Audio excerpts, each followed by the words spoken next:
geometry, next level math, trigonometry. Vex with the metal, I'm a rebel, don't bother me. All about the angles, something like geometry. As above, so below, like the stars of astrology. Shitty cause shitty is and shitty does. I rolls out the concrete, nipped in the bud. When my chick is a stallion, but my niggas is stud. My click rock medallions, we from the sticks and mud. Recognize the love, weaponize my thugs. A novice at the game of life, but I specialize in drugs. I made a promise that I changed my life, but I'm next to the plug. Niggas be honest, they facing life arrested by the fuzz. Truth and fiction, niggas get crossed like crucifixion. Everybody a boss with no jurisdiction.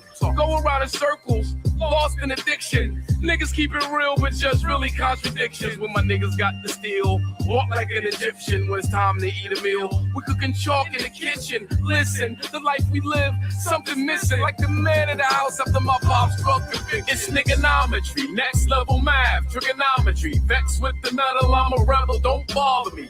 All about the angles, something like geometry. As above, so below, like the stars of astrology. Trigonometry, next level math, trigonometry. Vex with the metal, I'm a rebel, don't bother me. All about the angles, something like geometry. As above, so below, like the stars of astrology. Tis, 666, 666. Say you a man of God, but you ain't do the math, right? You ain't do the math, right? 7779311. Only thing missing is my trip to heaven. I say I'm a man of God, yeah, I'm only half right. Medical noir, yeah, I keep the math light, and I keep the path light. Keep them out my flight path. Half God, half man. Goddamn, God's man, God's plan, God's hand with a 9 in it. Follow me now, the type of lead that I bring to a graphite. Mike Nocturnal, Uncle Tommy Gun, Chicago typewriter. You the soft type shit. I was getting off like for getting off. How you with me when I win? Wasn't with me when I lost. Fight price won't deter me, but the cost. It's niggonometry, next level math, trigonometry. Vex with the metal, I'm a rebel, don't bother me. All about the angles, something like geometry. As above, so below, like the stars of astrology. Trigonometry, next level math, trigonometry. Vex with the metal, I'm a rebel, don't bother me. All about the angles, something like geometry. As above, so below, like the stars of astrology. It's not from bravery, yo, it's from the slavery, bro. Behavior we exhibit is unsavory, so I learned to push the ladder like Black Lives Don't Matter. When it's time to rock the nation, just ignore the chatter and whip that shit like matter. Getting money for the feeling. Hashtag stand with cat but hope, so we passed the kneeling. We said what the fuck, 200K to clutch his club. I guess all lives matter when my brother get the snub. Ends against the middle. We still ain't learned the riddle. How they X out the king like they did Malcolm Little. A game of this or that, we get treated like the black sheep. Should we leave this guy alone like Teddy Riley with the Black Street? New York undercover, Malik over on the back street. 14th in the west side over by where they back me. Pause for the cause. Tradies on the track beat. Empire strikes back with Jussie. It's your last. It's niggonometry, next level math, trigonometry. Vex with the metal, I'm a rebel, don't bother me. All about the angles, something like geometry. As above, so below, like the stars of astrology. Trigonometry, next level math, trigonometry. Vex with the metal, I'm a rebel, don't bother me. All about the angles, something like geometry. As above, so below, like the stars of astrology. Yo, you see what it is? It's the HAKIM Green Show. That was the niggonometry by your boy HAKIM Green, produced by Ron Amin-Ra Lawrence, featuring the mighty Malik Yusef, straight from Chi-Town. He came through with that heavy pen work. You know what I mean? What up, Mike Hands? He said that's a lot of pen work right there. for sure. Niggonometry is the upside down world where right is wrong and wrong is right. Big shout out to Cannabis, who of course put out niggonometry back in the some time ago. I had to borrow that and just take it in another direction. Invited my brother Malik Yusef to hop on it, and he did his thug thizzle. Absolutely. Of course, Malik Yusef is no stranger to the Channel Live movement. He's on the last Channel Live album, Arm a Ghetto, on the song Ghetto B.I., featuring Method Man, Rowdy Roz, and of course, Malik Yusef, my brother. We're going to bring Malik in a little bit. He's actually waiting patiently right now. I appreciate him, hopping in early. but I like to kill some time. Not kill some time. We're going to make the time useful. I need everybody that's tuned in now, like, share, subscribe, hit the button. Let folks know what time it is. We over here on the HAKIM Green Show, about to get it in with Malik Yusef. I got to get my plugs out the way. I need you guys to go over to madisminc.com, madisminc.com. I need you guys to go over to the website. I need you to check out the shop. We got the Madism tees. We got the Madism hoodies. We got the Madism long sleeve t-shirts. We got the sweatshirts, the crew neck sweatshirts. We got the baseball tees. We got the muscle shirts. I got a little muscle here and there. You know what I mean? Got the muscle shirts. And of course, we always want to remind people, don't sell your ass. Hop on over there to madisminc.com. Represent for your boy, So, the HAKIM Green Show, first half hour, I'd like to take some time and cover some current events, just talk about what's going on in the world. And there's so much going on in the world right now.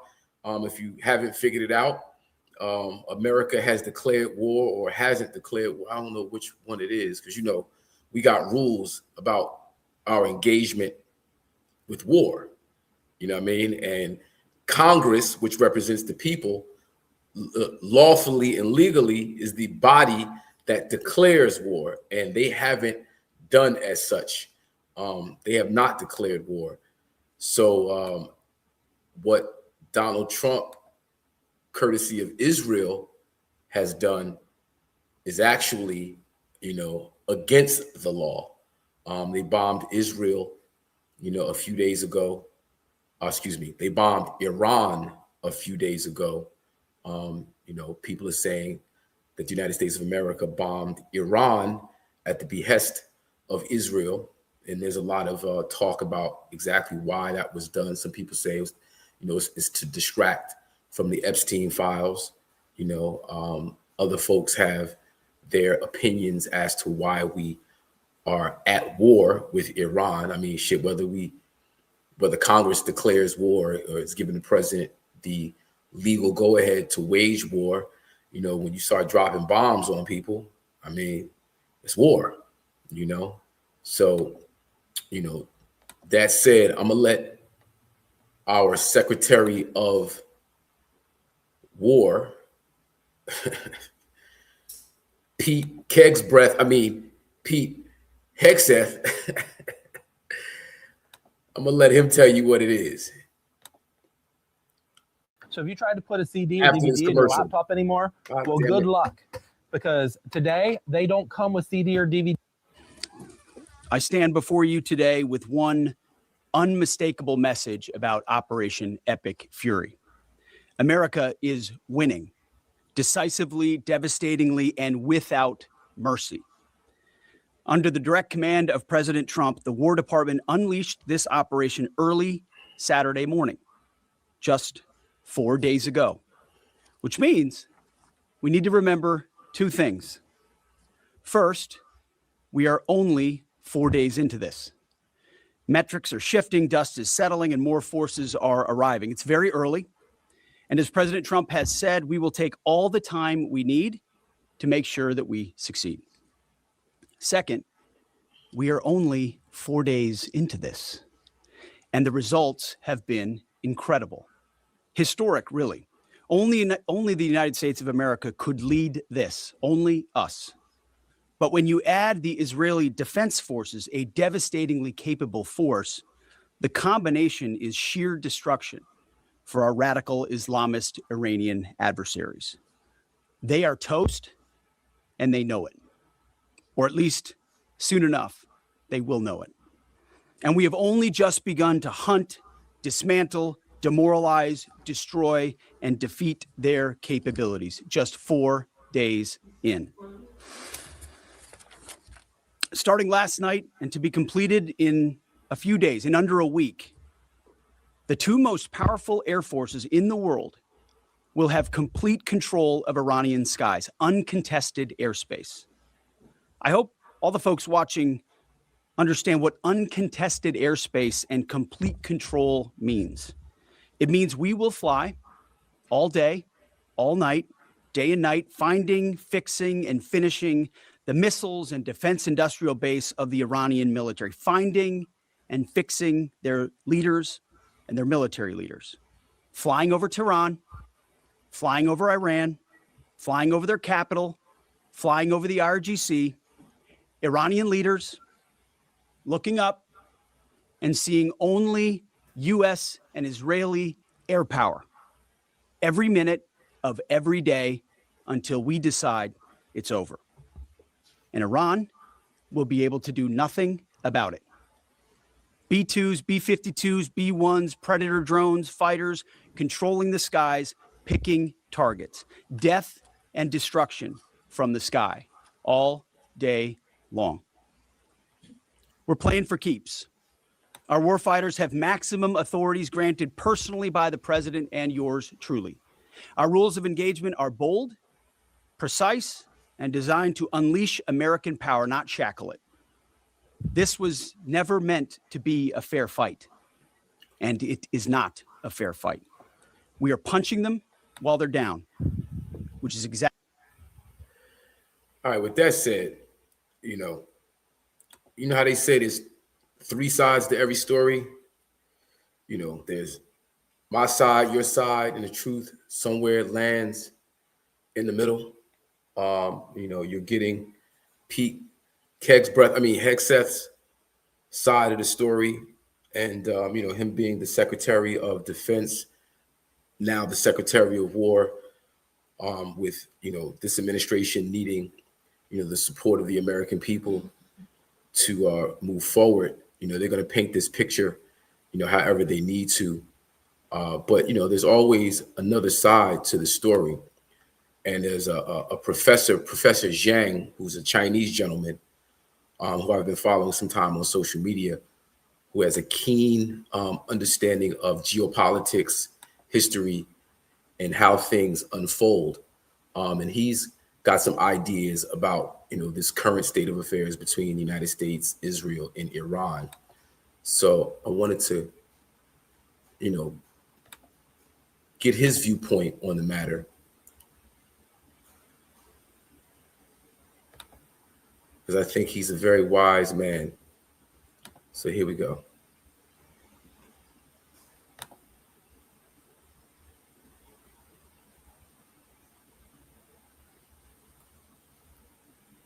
Oh, yeah. Let's get right.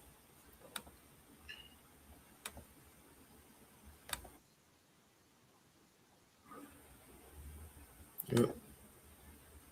Here we go. Here.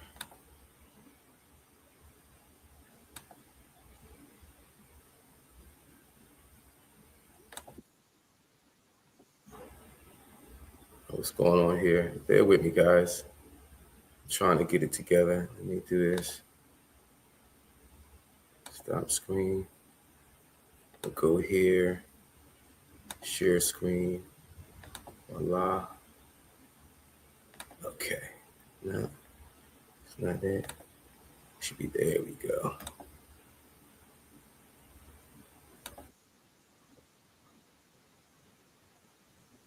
War against the entire global economy. And so they are striking the GCC countries. And not only are they striking GCC countries, American bases, they're going after the critical energy infrastructure of these bases. They blocked off the Strait of Hormuz. And eventually, they will go after the water desalination plants, which is the lifeblood of these nations because they don't have fresh water supply.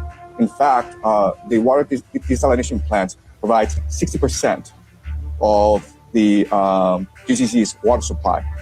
So if a drone, and you know these drones cost $50,000, if they wiped out a desalination plant in Riyadh, Saudi Arabia, and it's a city of 10 million people, right? They'd be out of water in 2 weeks. In 2 weeks. And right now, the Iranians have de facto closed off the Strait of Hormuz, and the GCC gets 90% of its food from the Strait of Hormuz. So I know a lot of people are talking about the disruptions to the global economy, but right now the Iranians are actually threatening the very existence of Saudi Arabia, UAE, Bahrain, Qatar. And why this is important is that the Gulf states are really the linchpin of the American economy. So what they do is they sell petrodollars and then they recycle the petrodollars back into the American economy through the investments in the stock market. And right now we know that the entire American economy is propped up by AI investments in data centers. And a lot of that comes from the Gulf states. So if the Gulf states are no longer able to sell oil and they're no longer able to finance AI, this AI bubble in the United States, then this AI bubble will burst, and with it will burst as well the entire American economy, which is really a financial Ponzi scheme. Right. So that's a dire situation that the Americans are facing right now. Right. So, what's happening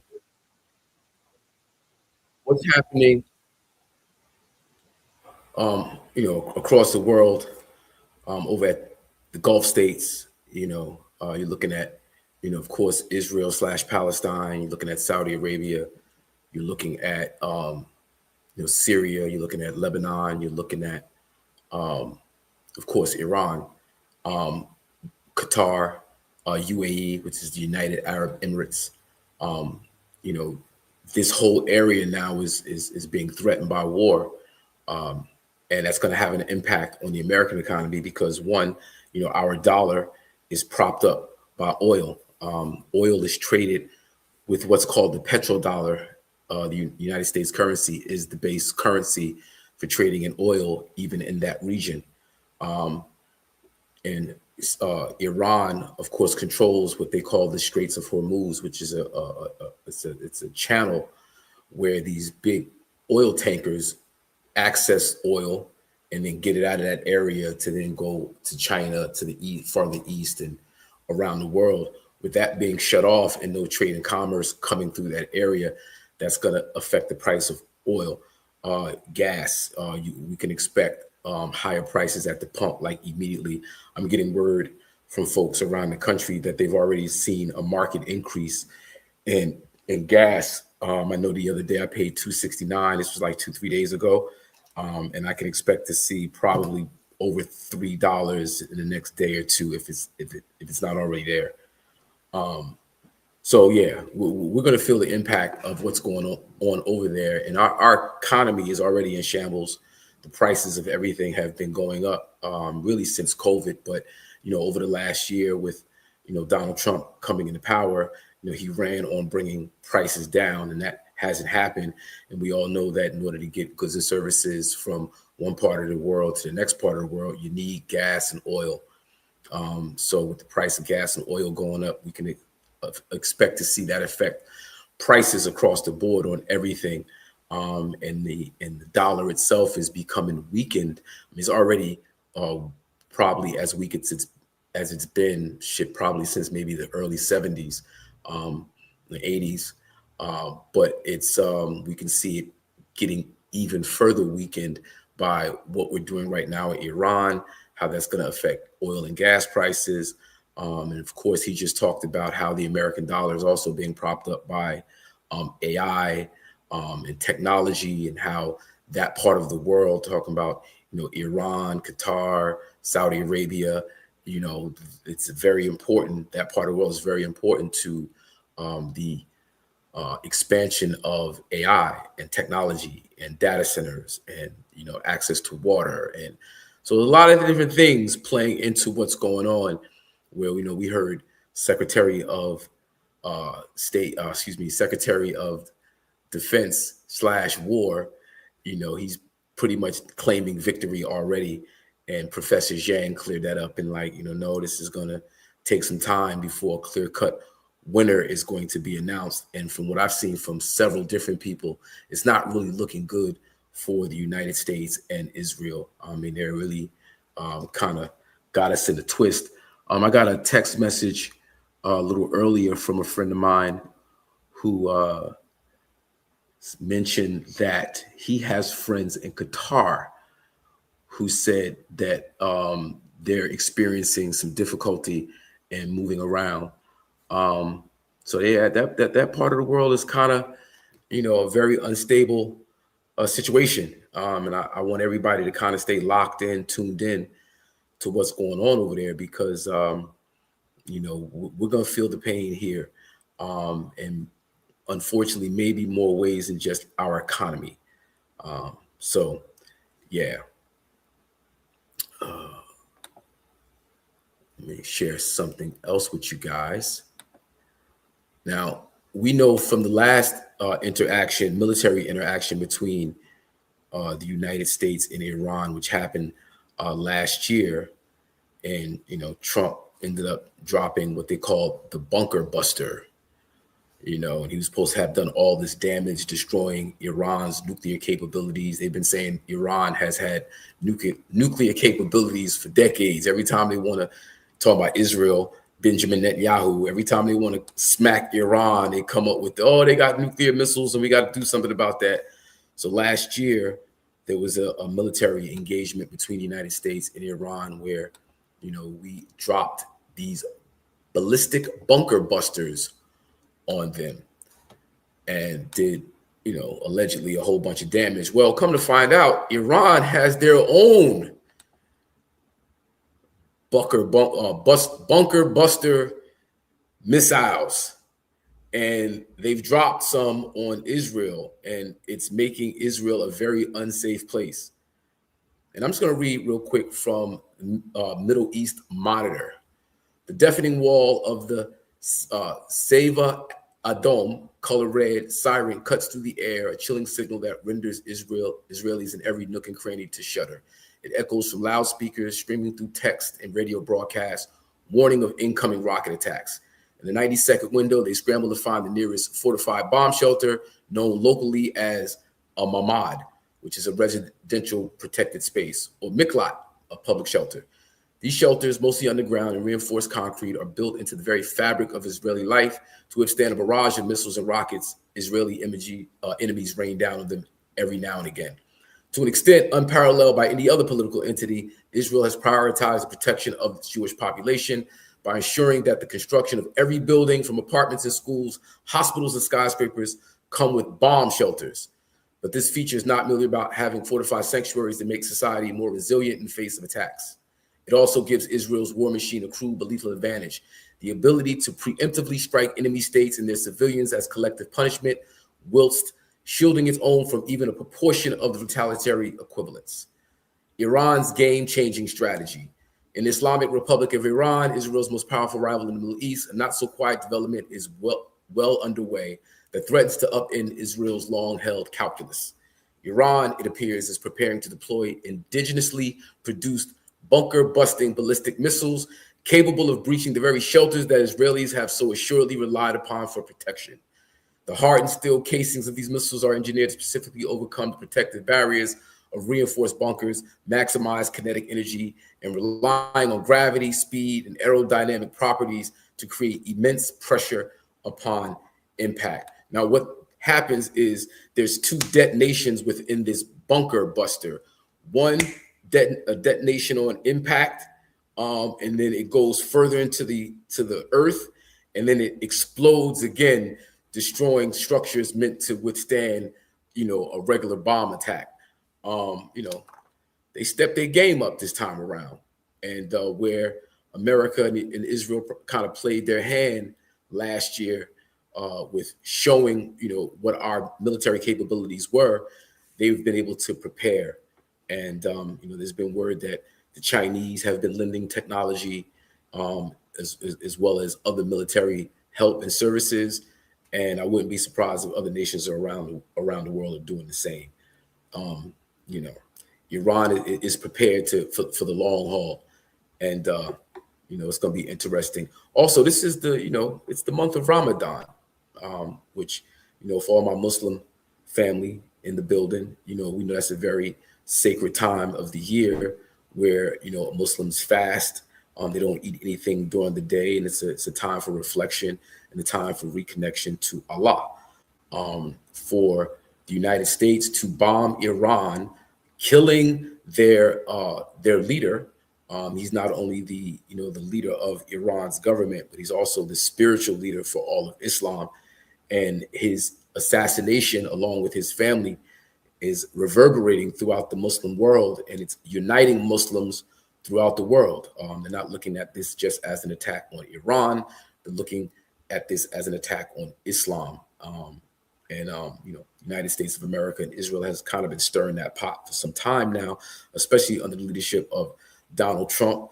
Barack Obama and Biden had been able to work out diplomacy with Iran, getting them to back off of their nuclear program, trying to get them to, refrain from an aggressive stance militarily, not just towards the United States of America, but more, specifically towards Israel.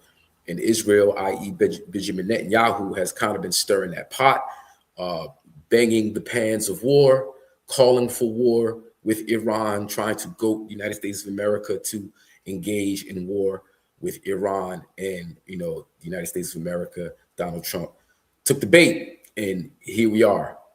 Brian Lay, what's up? What's up? Assalamu alaikum. Blessing to my Muslim brothers. Peace, peace, peace. No doubt. And so, yeah, I want you guys to stay locked into the situation that's happening in Iran, Israel, Palestine, what they call the Middle East, we know as West Asia and North Africa. Please, stay locked in, because it does have a direct impact on our lives in the United States. And, just as human beings, we should always care for each other's well-being. Be you in the same city, state, nation, we share the same planet. And, what happens on one side of the planet can definitely have a negative effect on this side of the planet. We're all connected as brothers and sisters. So, that said, it's 8:58. If my brother Malik Yusef is listening, please hop in the building so we can get that started. I jumped the show off by playing Niggonometry. After we're done here, you guys can rewind and hear Niggonometry, or you can go to YouTube and look up Niggonometry by Hakim Green featuring Malik Yusef, produced by Ron Lawrence. It's a song that Malik and I collaborated on for my last album, my next album, The Hakim Green Show, Music and Culture. It's up on YouTube right now. You can find it. I want you guys to tap in. Niggonometry is the upside down world where right is wrong and wrong is right. And, Niggonometry is not just about Black people. As you see, Donald Trump got us living foul. And he's trying to make wrong right and right wrong.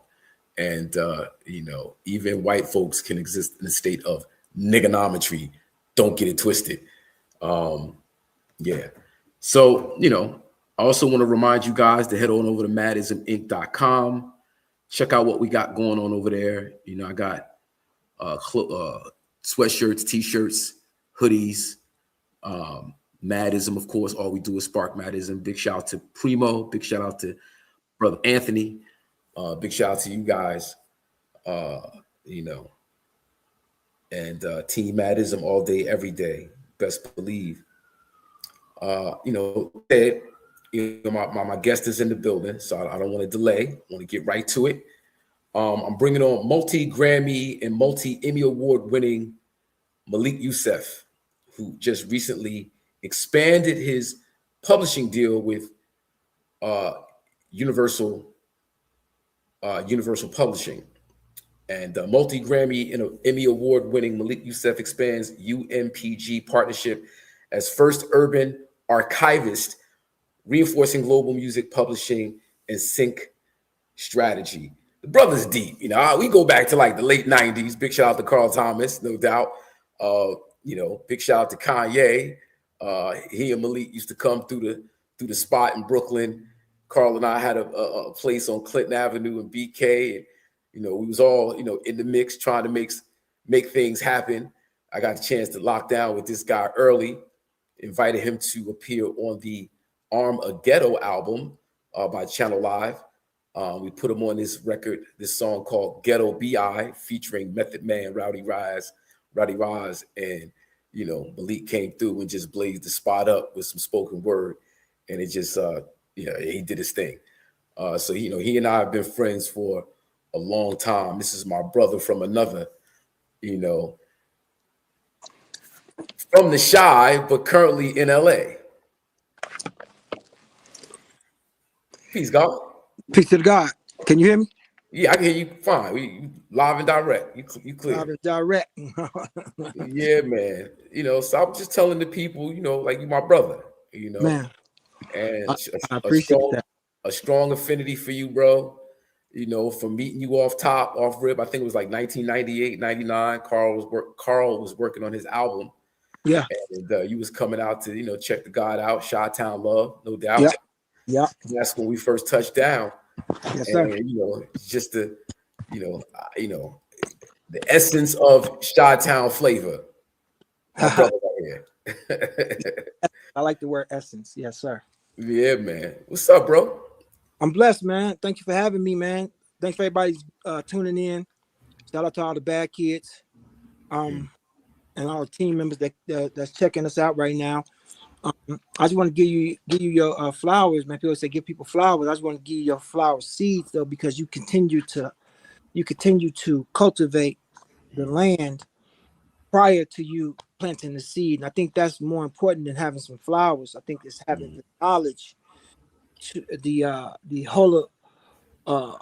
holocurious knowledge and I would say the architectural integrity to build this greenhouse that you have built over the years. And I've seen you do it piece by piece, glass panel by glass panel, transparently.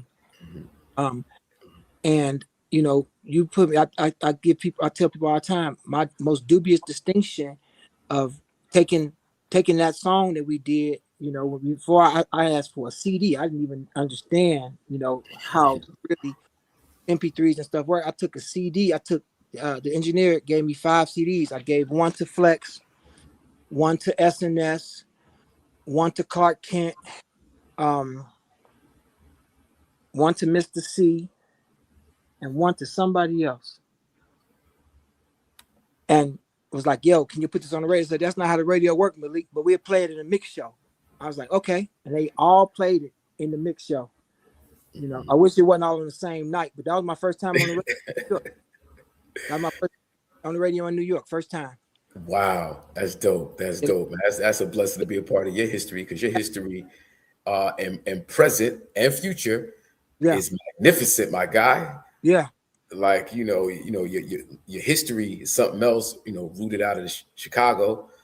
So I kind of want to get into that, as it has to do with, your first exposure to hip hop culture and, what inspired you to be a part of this. My first exposure was, there was a club in the south suburbs, and we were patrolling my neighborhood like youngins do, and I must have been 16, and Eric B and Rakim came to the Walgreens by our crib to promote their single. That's when pharmacies also sold music. And I was like, man, Rakim Allah, blah blah blah. We the multitude, we Stones, we Islamic street organization, blah blah blah. He said, man, come out to the show tonight. We said, yeah, we love when you say Eric B break the 6, because he didn't know nothing about Chicago street culture, but and he invited us all out there, and it was a light show, because out in that part of town, a lot of the dudes was GDs, and they just assumed that he was under the Islam, and they thought that was a diametric opposition. But it was still a good show, and it was like a nice amount of people there, but they came from other parts of the city.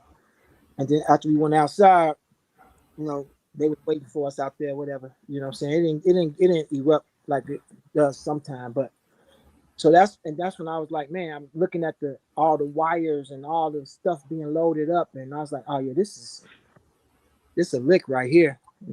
I need to get on one of these tours, and that's what I did. I wound up being able to tour with a few people, to do my thing. Then they came with the hip hop police, so that slowed me down. I had to make other moves, but that's when I first got interested in the culture, was through the business side, the travel and who does what, the unions, so on and so forth. Mm-hmm. Then about a year later, I met Pac at another concert. He was with it was Digital Underground, Ice Cube, and one other group I can't recall. And I got tight with Pac when he was a roadie. Mm-hmm. He would page me from different cities, and I would just come out and hang out with him. Obviously, you know, it's a money thing or whatever, but hang out with him. I started learning, so I got really cool with Money B, and you know, still am cool with Money B. He came to Bad Kids Camp a couple times. He was supposed to perform at my Grammy party last year, but he had to do a cruise ship. And then Shock G, peace be upon Shock G. Rest in peace. We became real cool as well. And then obviously I built my relationship with Pac and also destroyed my relationship with Pac, you know. And you say you destroyed your relationship with Pac.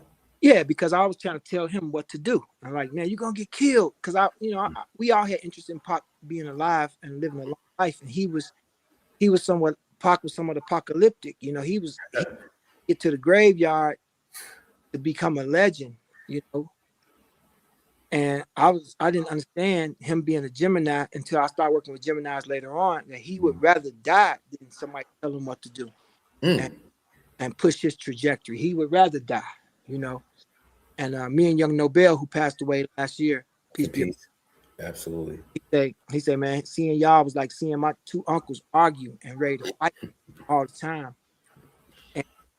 But Pac, you know, God for Pac, he introduced me to the henchmen, Tone Boots and them. Shout out Tone Boots, even Jimmy, you know, Jimmy Henchman, and you know, H and Jack and Nerve, all those guys over there, Lil Sean, and I was involved in that, and then he introduced me to Fat Chris, or AKA Biggie, and that's why you saw me and Lil C's being real cool at that time, because his sister had the chicken spot on Fulton. Wow. And chicken spot over there on Fulton. So we would, you know, it was like I was in it to cover up making some money, and I wound up being good at some of the stuff that you got to do in music. So you weren't a spoken word poet, you weren't writing, before you Nothing. Nah. You say you was in the streets? Yeah. Pretty much. Yeah. Yeah. So, you know, when we think of Chicago, you know, we think of, I don't like the term gang culture. I like, organizations. Organizations is extremely important. Things happen, but Chicago is, is the birth of a lot of that culture. Yes, sir. I think it's important for folks to understand Chicago specifically and, its influence on that level of organization, from a Chicago standpoint, from a national standpoint, the differences between the different organizations in Chicago. Can you help us understand that? Yeah, I mean, Chicago was very political, and politics is another way to say organized crime, sanctioned organized crime. You know, they got somebody, they put somebody in the office, they say, hey, go out, flirt with the people, and I don't mean in a sexual way, but go out, flirt with the people, you make them a bunch of promises, you ain't got to deliver, all you get them to do is vote. And if they show up and vote a little bit, we'll bring some extra bodies in to vote. They say Chicago is a place where the dead vote early and often. You know, so a lot of that political structure was able to, when the people wanted to coalesce neighborhoods, they would pick the leader who they would deem by how he affected people. They would pick him. He would build the fences, so to speak, the constructional fences and parameters, and then they would replace him with a more violent person, a more controllable person, person that was more inclined to looking for money or stuff like that. So he was more controllable. If I know that all I gotta know what your thing is, and I can control you with that. If your thing is sex, I can control you with that. If your thing is drugs, I can control you with that. If things is money, I can control you with that. If it's fame, I can control you with that. I just know what your proclivities are. And they had these guys, and they intentionally, bankrupt the communities that we live in and call them Black community. But that's just a place bereft of resources. It's not a community at all. There's a school and a church and a liquor store, and maybe in a casino, but it's not a community at all because the people can't commune because they lack the resources to be able to effectively, commiserate. So we have those situations, and then now everybody's fighting for these crusts of bread, these crumbs, and now your amygdala is turned up, and you see everybody with blue on as a threat because the people with blue on in your area, in your block or a couple of block radius is a threat. So now you take that, superimpose that over everybody with blue on. Now it's BDK or GDK or VLK, Stone Killer or Latin King Killer. Killing for what? And I had to learn that it wasn't apparent to me, and it wasn't overt to me to understand that this structure was that. But nevertheless, it was a very effective structure for young men to do the bidding of a greater colonizer's cause.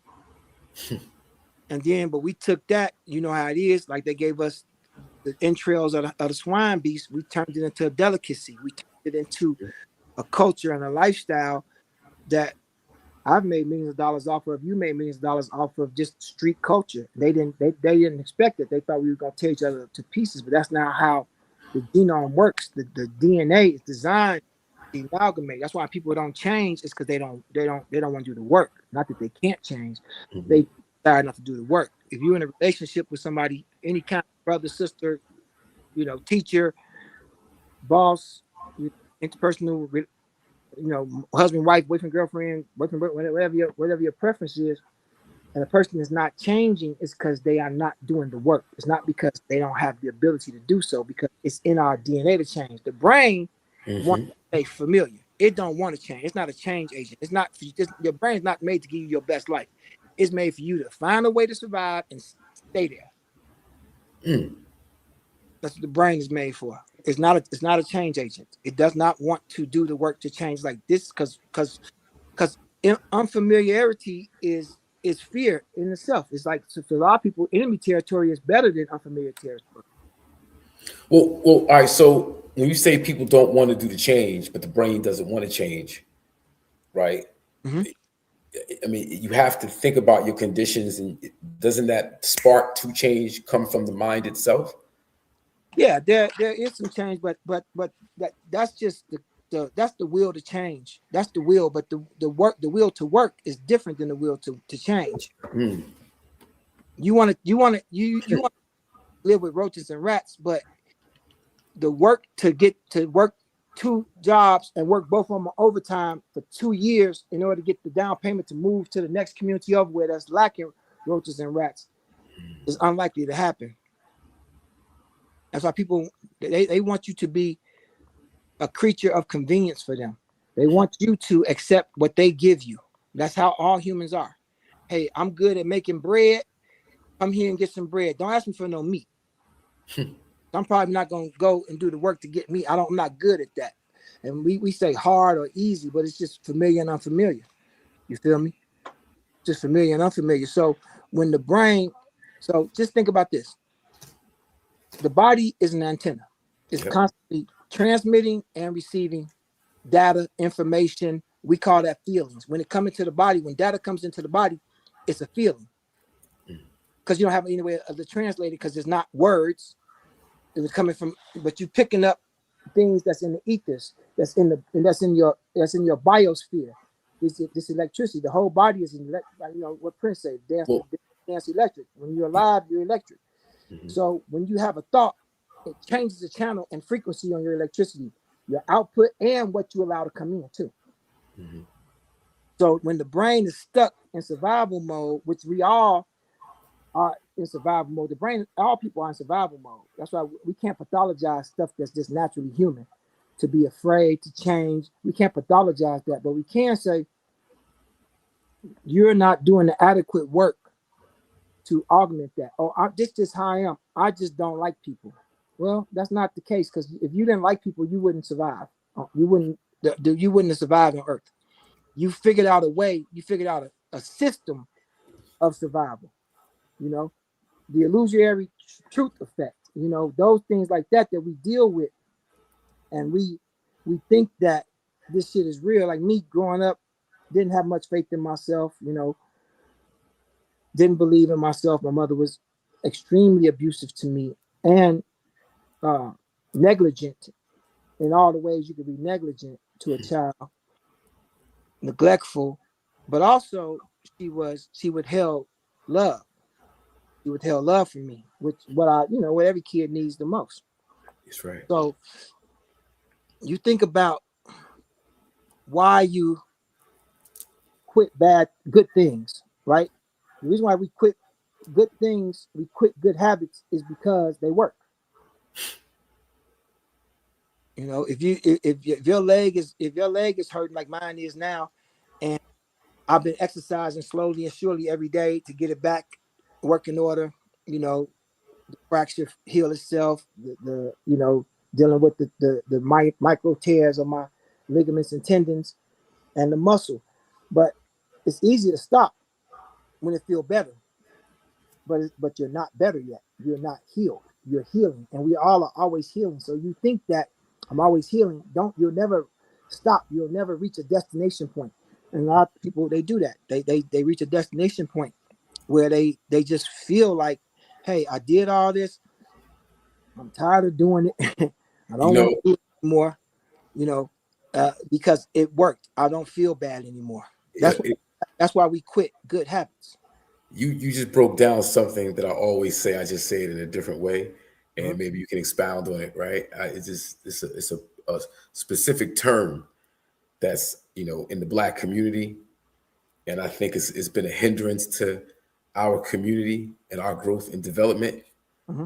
And that term is, I'm grown. Ha! And it's like, well, if you grown, the only thing left for you to do is die. Yeah. We should always be growing. Yeah. If you reach the destination, you out of here.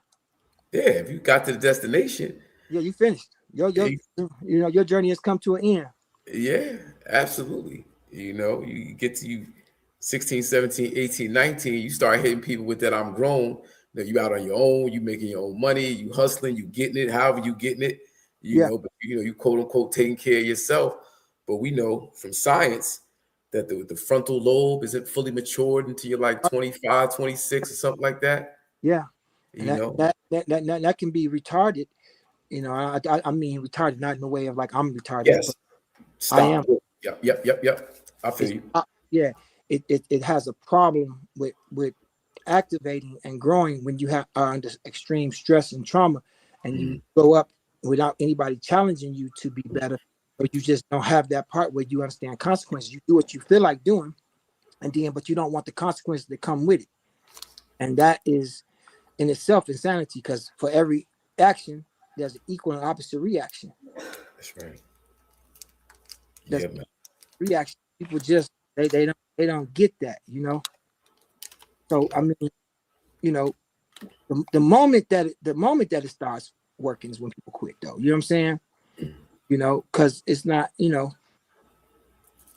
it's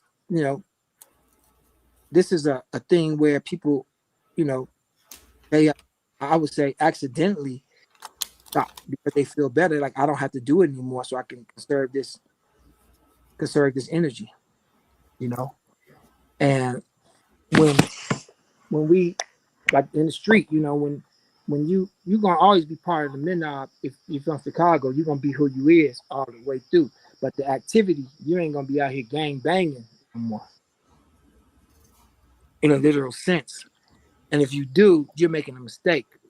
What did Malcolm X say? Show me a man that hasn't changed who he was in 25 years. I'll show you a man who wasted 25 years of his life. Yeah. You had the opportunity, to do something and to curtail that. Whenever, like I tell people all the time, when you get triggered, that's the indicator All the universe is saying, now grow. Oh, I don't like to see niggas with dresses on. You see one, now grow. But the work to do that is to work on yourself, work on being embarrassed by it. If somebody see you talk, I saw you talking to a nigga with a dress on. Yeah, I was just asking, dude, was he okay, man?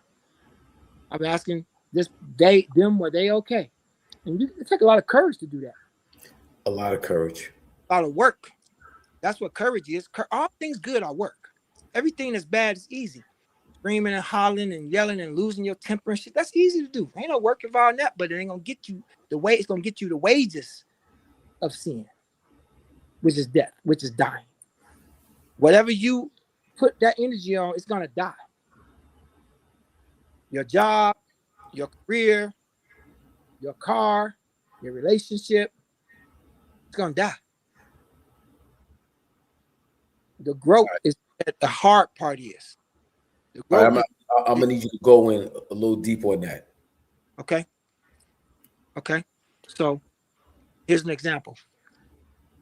I grew up where the word fag was what we call people that was not even homosexuals, but just soft. Yeah.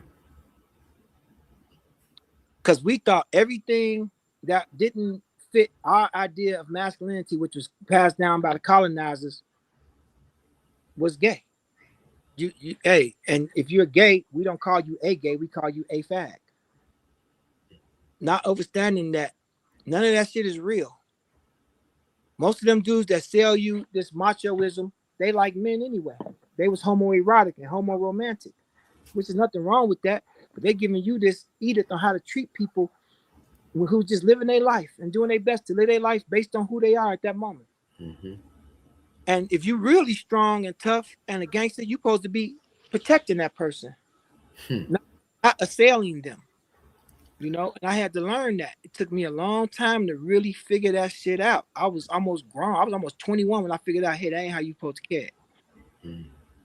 Let them people do what they want to do. They not bothering you. People say, as long as they're not bothering me, they not bothering you. What you mean as long as they're not bothering you? Anybody's just walking down the street bothering you. So when you talk about the brain is comfortable in a position where it's showing everybody else, you know, who you are, and you got a persona to keep up, so you can't be nice to the weak person. You can't be kind to the weak person. What kind of strength is that? None. So when you in these makeshift families that we call street organizations or mobs, these makeshift families that's predominantly male and young, where you getting information from? A bunch of dudes with the same level of information as you. They might have a couple variations of they went to this neighborhood or they got this weapon or they know how to do this to a car. They don't have any real emotional information for you.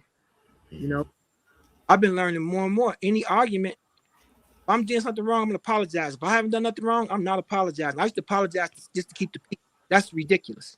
Yeah. Because all you do is keep the behavior going. Now you get less space. Now you gotta apologize more. Mm-hmm.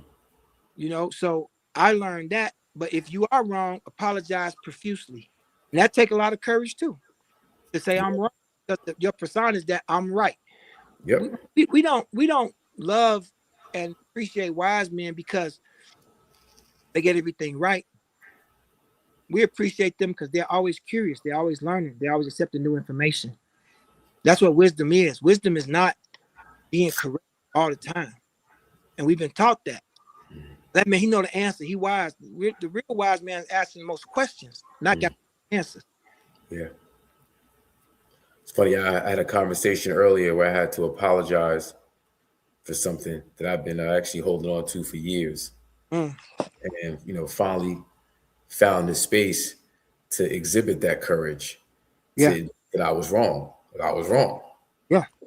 And, you know, it was liberating as much as it was, you know, he said, it takes courage, and courage is about overcoming fear. Yeah. And the space presented itself. It was time for me to, you know, exhibit that courage, overcome my hesitation, and, you know, and after doing so, feel liberated now. Yeah. You know, getting beyond something that I had been holding on to, you know. So to your point. Another point that you made reminds me of, Dr. Roy Casagrande, who's a professor that I follow on social media. Big shout out to Articulating History. But he was breaking down the actual meaning of the alpha male as it relates to wolf packs. Oh man, come on with that. I love this. I love people. Yeah.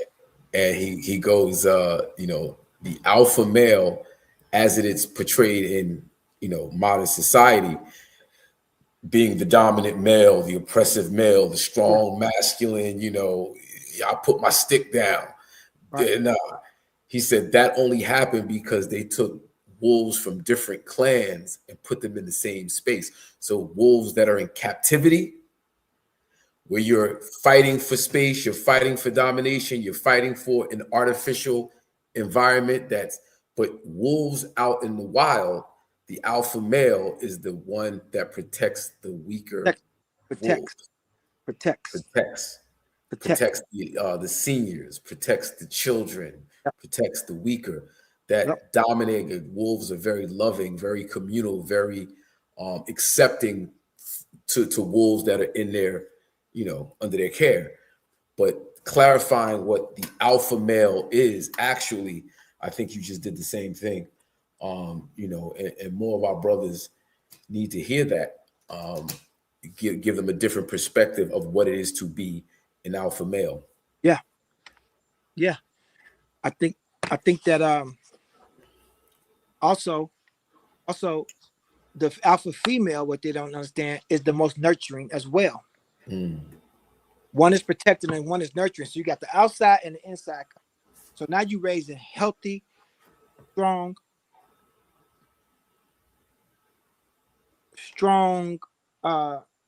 individuals coming from that clan. And this is not what people understand as alpha. Women, I'm an alpha woman. That means I scream and I yell and I check your ass about shit. Not gonna work. Right. I thank you for being so honest about your own upbringing and your relationship with your mother. But then, coming out of households where we don't see that balance between man and woman, and then having to find that somewhere else.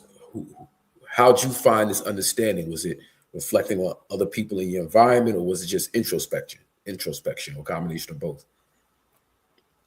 Well, I say this, I used to really think that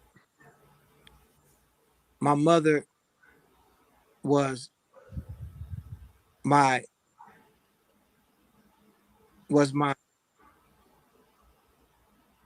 enemy, but she was my adversary. And meaning she introduced me to adversity, which may have not been her job, but it was effective. Me traversing said landscape, understanding the nuances of people, and me giving people, I give people a lot of chances like I gave her, but less chances than I gave her. I give people a chance. I give them an instruction plate. Hey, this is how you're going to interact with me. And if you don't, I'm not mad. I used to be mad. People treat me the way I tell them not to treat me. Why you do that? Now I just like, okay, you didn't want to come in on the rules of engagement. You go to a place and people say, hey, you coming to my event, you got to wear a suit. First thing we do is be like, man, I ain't wearing no motherfucking suit. Well, then you don't respect that person. You don't respect that person. You don't respect it. If you like, I'm not gonna do this to keep this relationship, and he might say, man, why you even come with a suit, man? You might say, I have one, or you might say, man, I ain't want to. But it's the difference between saying I did not have the ability or the tools to follow your instructions correctly, but I'm showing up anyway to explain why I didn't. Mm-hmm. Very different. Mm-hmm. Very different. So when we say here's the parameters of engagement, here's rules of engagement, we're dealing with me and my life. Like, oh well, maybe I am immature, or maybe I'm still growing, but I'm telling you right now, like your body is not responding to right now. It's not responding to the thing. It's saying, hey, I'm responding to something you didn't fix. It's not it's what it looked like. So it says this in the past when somebody did this to me, because triggers time travel.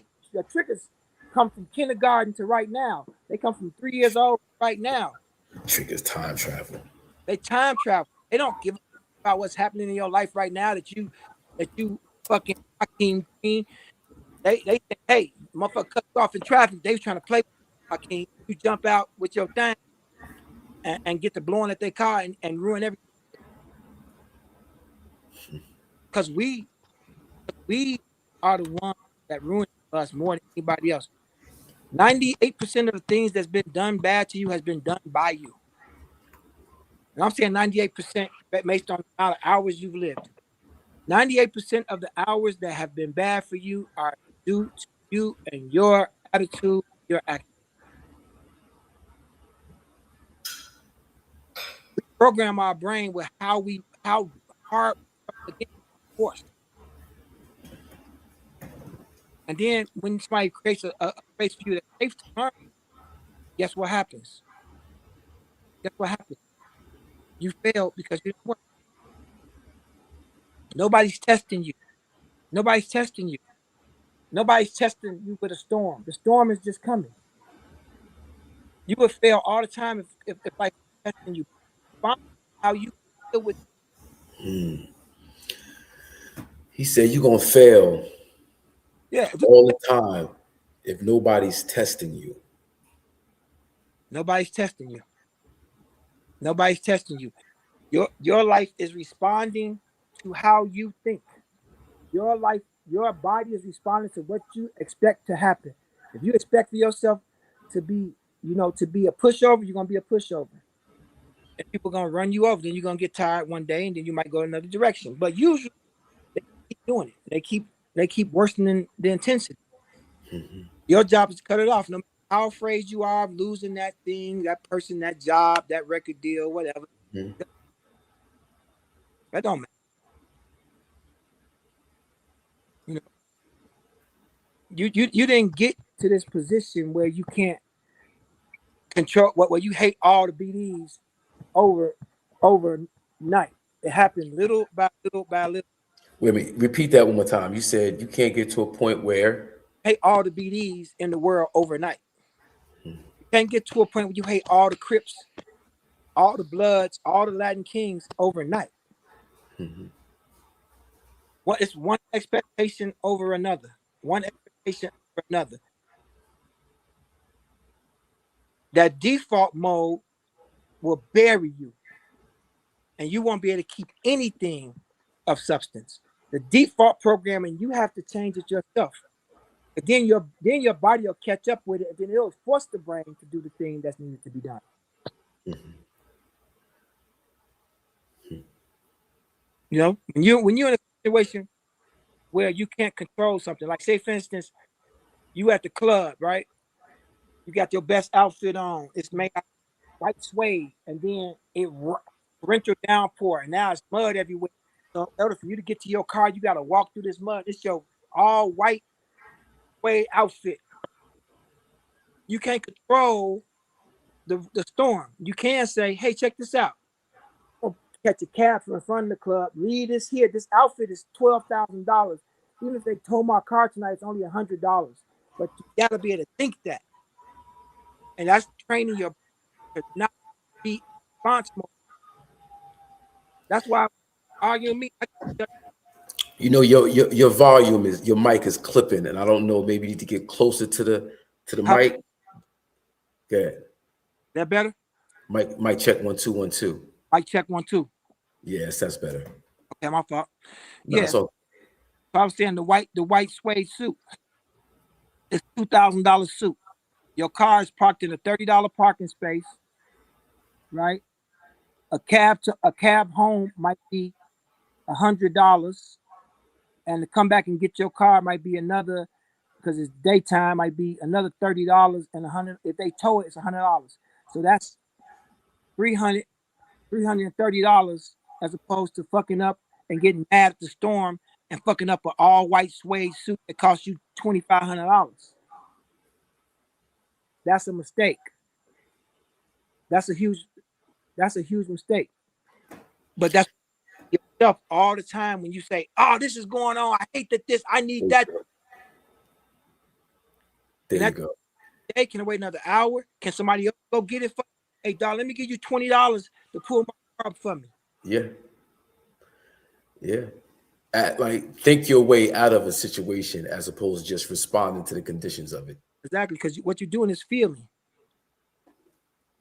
You know, the old story we tell ourselves, like I just tell myself that, you know, my mama didn't love me. That's the truth. That's not a story. My mama, because she didn't want to. That's the truth. That's not a story. But why didn't she want to? Let me be curious as opposed to mad. Yeah. And then I realized that I don't have the pressure of needing her love. And then once I solved that, I don't need nobody else to love me. My kids, I would love for them to love me. I'm gonna do everything they possibly can to love me. But I'm not. That's super heavy. All right, so there's a saying.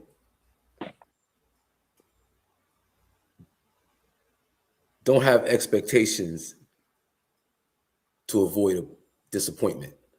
Mahatma Gandhi. You can't be disappointed if you didn't expect anything. Mahatma Gandhi. Mahatma Gandhi is why you have expectations. Is why you have disappointments. I used to be saying, I'm not mad, I'm disappointed, but no more disappointment. I'll be disappointed in myself if I don't act accordingly based on what I said. If somebody crossed this line, I'm going to conduct myself as this way, not to fight them, not to hurt them. I'm gonna leave the presence of this human being until they figure they shit out. Not my job to fix other people. Nobody's job to fix another person. I can help you, but you think about this story, and Hercules and the lion. The lion was hurt. He had a thorn in his heart. He couldn't get out. And Hercules was like, man, everybody's scared of this lion. The lion was eventually going to die. He couldn't eat. He couldn't hunt. But every time somebody came close, he lashed out. And Hercules said, hey, dog, I know you're hurting right now. Something hurts you, but none of these people are it. I'm not one of the things. But you're going to, all this energy you use, and you're going to starve shortly. You're going to be in the dark by yourself. You're going to turn to bones. People going to come in this motherfucking cave anyway. What you protecting this cave for? What you healing that? You're not healing. You're just dealing with the pain. You got to let it go. Like we say, I'm dealing with stress. No, you're dealing with stress. Let it go. You don't have to deal with it. You had a stressful day. Something happened. Somebody did something to you. Sit there, take an hour, take 2 hours, especially somebody like me with a dysregulated nervous system because of my childhood. It take me 2 hours, but I'm past it. Gone. I'm already in the air. That motherfucking plane crashed. I rebuilt that bitch. I'm in the air already. And you missed the ride. You missed the ride. All right. So this is why with my mother, I had to realize that she was doing the easiest thing for her. She's doing the easiest thing for her, which was treating me bad.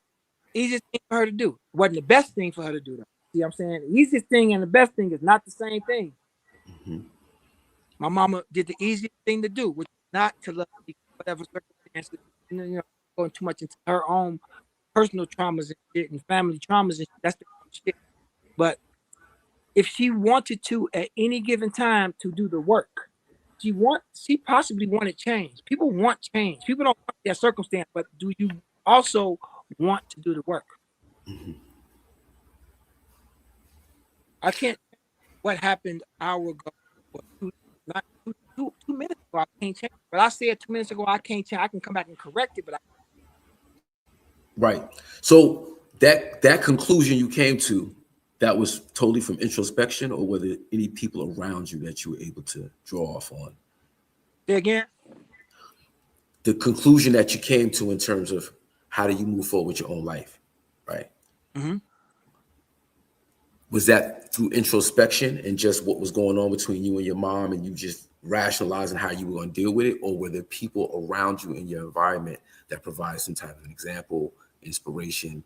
It's like, Where did you get that conclusion from? Simply just self, or questioning my own behavior? You know, my mama didn't love me, so every time every girl says something I don't like, I'm gonna leave on forever. You know, that was my attitude, and I probably lost a lot of, you know, cool women in my life. But primarily, I was able to look at it and say, you know, instead of saying, why this happened to me? Why me? And start saying, given that this happened, how do I treat others? And then I stopped attracting women that wanted to also control or hurt or dominate. When I said, what I wish my mama would have, I wish she should have just started saying, well, what could happen now with this relationship? If I have one. Answer is no. It's not possible to have a relationship with her in her state. Because she still dislikes me, hates me, you know, whatever. So I freed myself from a frozen moment in time, and she's still there, or maybe she's moved on. I don't care anymore. It doesn't mean, you know. And then you say, oh well, you know, you wind up rich off this shit anyway. Yeah, it's true. But a lot of people that have the same experience with mother, they didn't. Hey, Malik, I need you to get as close to the mic as you can, because we're losing you. Oh man. Yeah. You got people tuned in and saying they can't hear you all the way. Pick up the phone. Okay. Yeah. I'm close as I can be. I think. Let me get a little closer.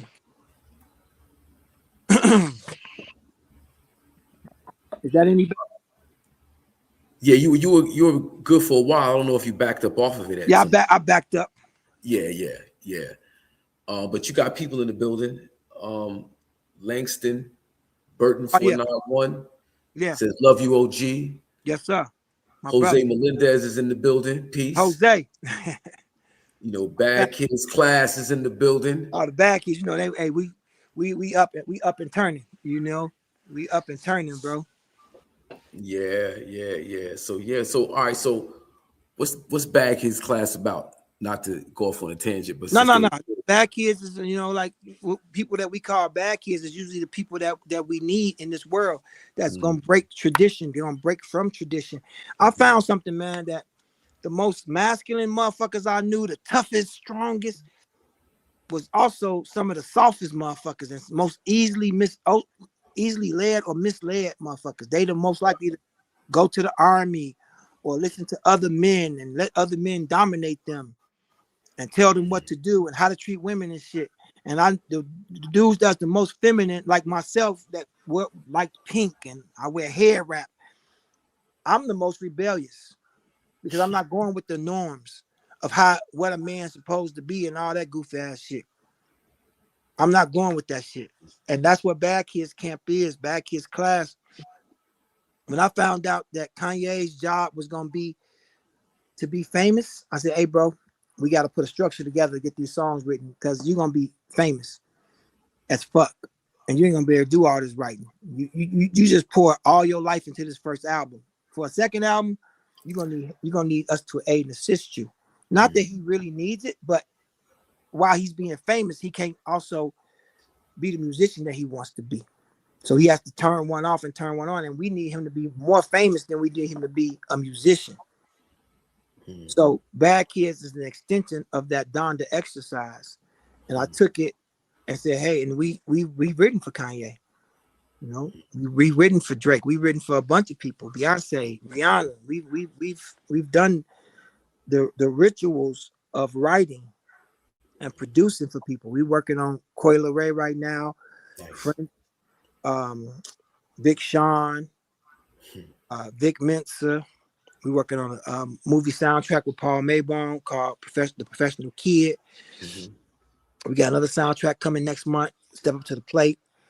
And you know, we doing a jazz album for Angie Wells, who's an international jazz singer. We did my album in there, which got nominated for a Grammy. So we just come in and do the hard work on ourselves, work on our mind state, and work on music. And that's what Bad Kids is. And we got some prolific writers, some prolific rappers, some prolific singers, instrumentalists, and producers from all over the world in Bad Kids class. Yeah. You know, you as an artist and you as a creative is like, you know, it really is impressive.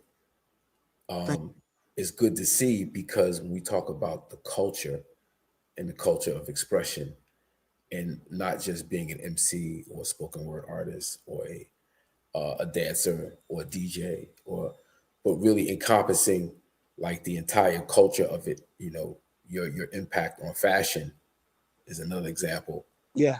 Just, you know, I kind of want you to talk about that. You know, your history in fashion. What inspires you to really take chances with your wardrobe and your attire, and the roots of your expression through your fashion. I think that my fashion is really an extension, more than anything, of my art. I think that I'll tell you this: humans are designed to see color. That's why fruits and vegetables and flowers and animals have all these intricate patterns and so on and so forth. Fish, birds, we're designed to go out, and I think it activates our brain in a certain way to see colors. I think that the architecture of our day and age, where everything is linear and kind of boxed in and all the same, and every time you go to a new crib, it's all gray and it's black, and it's because it's easy to sell that. It's easy for people to figure that out with a bunch of stuff going on in the world. But my fashion is an externalization of my art, of how I look at words and how I look at poetry and how I look at singing and songs and instruments. You know, having Virgil Abloh, you know, as basically an intern, you know, coming to our store every day to talk about stuff that wasn't primarily art, but it was fashion, it was logistics and shipping and materials and stuff like that. I think those things, but I think it all starts with the curiosity of beauty, of looking at lines in nature and colors in nature and flower patterns and so on and so forth. And people say, "Oh, Malik, fashion god, one of the best dressed." I feel like I dress really good, but it's collectively. I've done this over so much time that now it makes sense. It used to didn't make sense. I tell people the story, and I say it here too. When we was working on, I think maybe Fantasy or Cruel Summer, Kanye called and said, "Hey man, I'm trying to figure out why you dress like that." I said, "Because I like you." He said, No. I need you to bring all your clothes to Hawaii. I said, "Bro, I can't." He said, I got money. So I packed up my whole wardrobe and flew it to Hawaii. And when I got there, they got there before I did. And when I got there, he was laying out outfits that I had, because I put all my shit on hangers together. You know, like this is going to be an outfit, so I can just pick it and go. And he was like, "What made you put this color with that?" I said, "Well, that detail right there, there's a pattern with that." Oh shit, okay. What about this color with that? What made you buy this? "Oh, that's green, because I know later on I'm going to catch an OD green hoodie with a white shirt under it to bring that." "Oh, okay." And then he just said, "You know what? I'm just going to wear all black." I think he just, Kanye, like I said, you can't write for Kanye, you can only wrong for him. You can only show him what he don't feel like doing. All right, hold on. Rewind that back. Say that again. I said, you can't write for Kanye West. You can only wrong for Kanye West. I don't write. I say the thing that he's like, "Nope, I'm never saying." And then that's going to be free to say the shit he really want to say. Hold on for a second. Yeah, that's a bar and a half. You can't write for Kanye. You got to wrong for him. Yeah. You got to wrong for Kanye. You got to say a bunch of shit. He be like, I don't want to say nothing. I'm going to say this instead. Oh, that's just hard. Pause. No look with. Anyway. Nah, for sure. So at what point, when did you and Kanye meet? When that happened? When did that happen? I met his mom at Chicago State University. I was doing something there with either the basketball team or the summer school or something. And I met her through Haki Matabuti. God, hold on. See. Early, boom. Yeah. I met her through Dr. Haki Matabuti, and he was like, yeah, this dude is a poet. And I just really started. And the only thing I did of note at that time, I did like some Nike mixtape or Sprite mixtape, some cool shit for the city, but nothing on a national level. Then I got on Common's album. And then a year after that, she said, yeah, I'm having I'm a professor here, and I got a son to do music. I said, okay. Saying, I want you to, stay next to him. I said, okay. So I called her a couple times. I think I wound up touring with Common, so I could never connect with him. And then John and Don C said, hey man, can the go-getters open up for you? I said, who? He said, it's Timmy G, GLC, Really Though, and Kanye West. I said, oh, I know him. Talked to him a couple times through his mom. Said, yeah. I said, yeah, they can open up for me. I think I was hosting the show for Fat Joe or something in Chicago. And after that, we became cool. And then I decided to do an album in like 1999. Lauryn Hill told me I should do an album. And then I wound up actually going toward the process. And John said, hey, I'm going to help you with your album. I'm going to help manage the process. But you got to get a beat from my producer, Kanye West. I said, oh, he a producer too? He said, yeah. I said, okay. So I went to his house on a Sunday morning, and he played me Wouldn't You Like to Ride? And I bought it from him for $500, and the rest was history. Wow. And I stayed tight with Mom all the way through. Rest in peace. Peace be upon Donda. Yeah. Dr. West. Shout out to Haki Matabuti for introducing me. Can you talk about Dr. Haki Matabuti and how important he is to our people, please, brother? Oh my God. Professor of African Studies, first of all, a linguist, second of all, a thought leader, third of all, and a show enough revolutionary for the liberation of the Black mind state in Africa and the diaspora. And he has a printing press as well, where I was actually, he offered me a book deal. I just wasn't ready yet. It's a couple years back. I wasn't ready yet. Now I might take him up on it. Dr. Haki Matabuti is a professor, at the time professor at Chicago State University, where he taught in the African American Studies department. And again, Africans in the diaspora, also African heritage.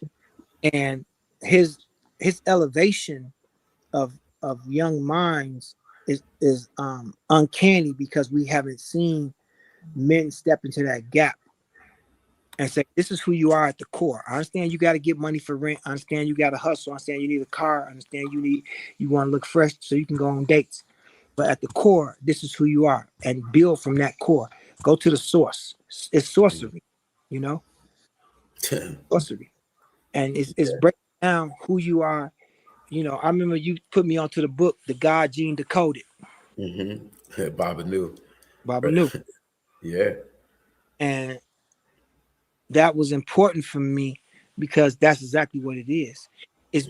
It's jumbled up, just like your body is electricity, but it's jumbled up when you don't do the right thing. When you change your posture, you change your attitude, you jumble the electricity up, and it needs to be able to travel, in a pretty much a linear line to its destination. And that's what Dr. Haki Matabuti, he lets you draw a line from where we are to where we were and to where we will be simultaneously. And that's hard to do, especially when you're in survival mode, which this United States government keeps Black people primarily in survival, all people too, but primarily us in survival mode. I was telling my kids the other day that where the Pentagon was a Black town called East Arlington. And they took it you know, of course, for the war efforts or whatever, that's like all black cities that they took, you know,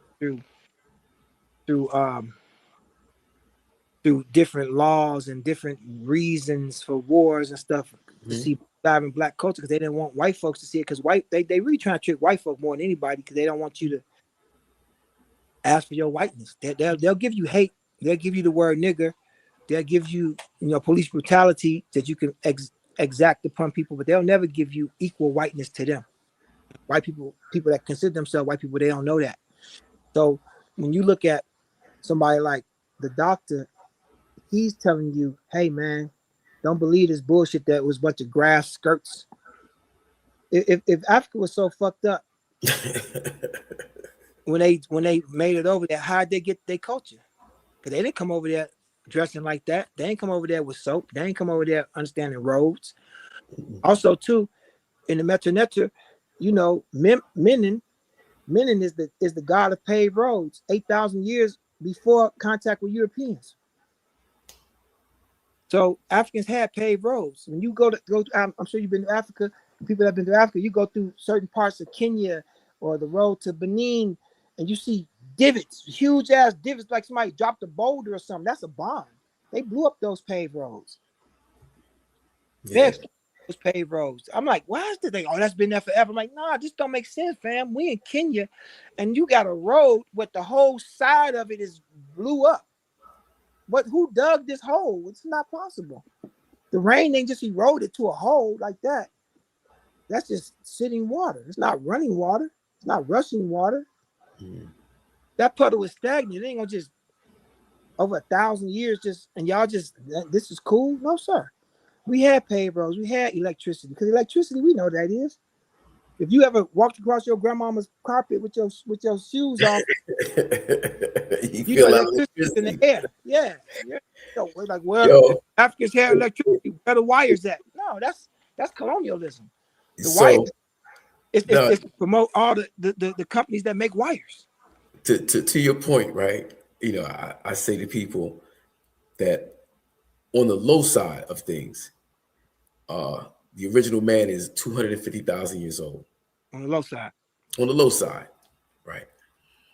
And you mean to tell me our people didn't observe what was going on around them and then apply what they saw in everyday life? So I'm like, we've had several versions of civilization, most of which happened with no white folks on the planet.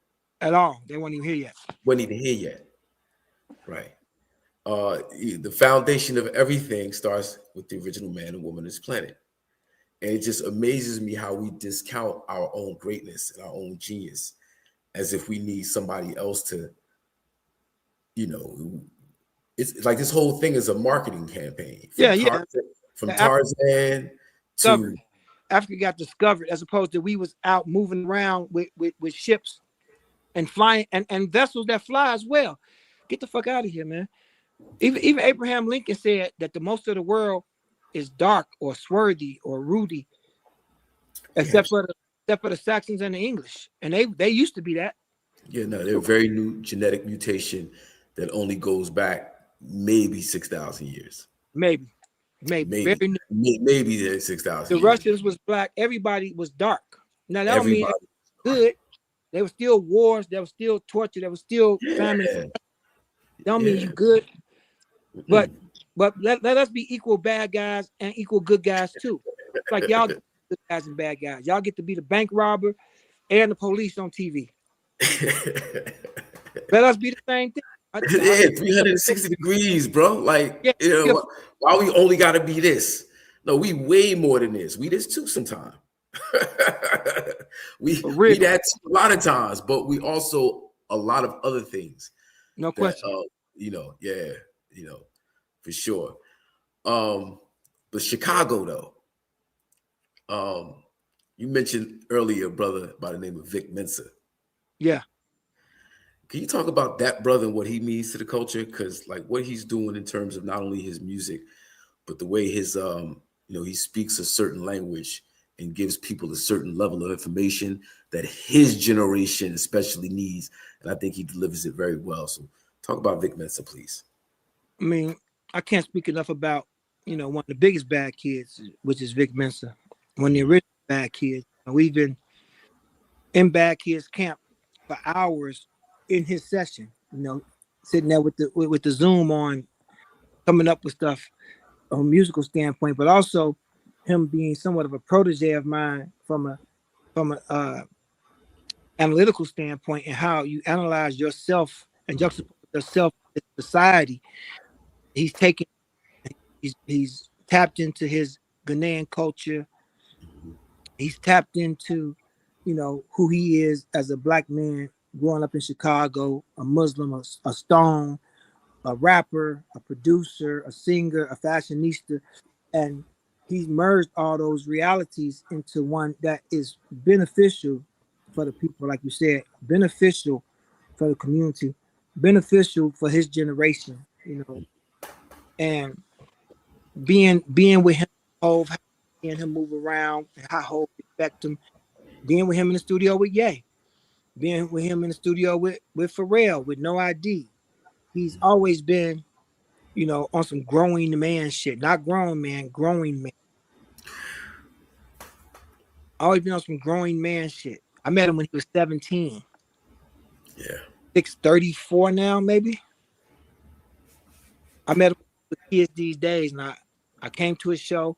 I caught him on tour a couple places, Dallas, places like that, and always been, been intrigued with his journey, and his, him getting caught with pistols, riding a bike in LA, him and his fights and his beefs with Ski Master Slump guys. Shout out to them guys.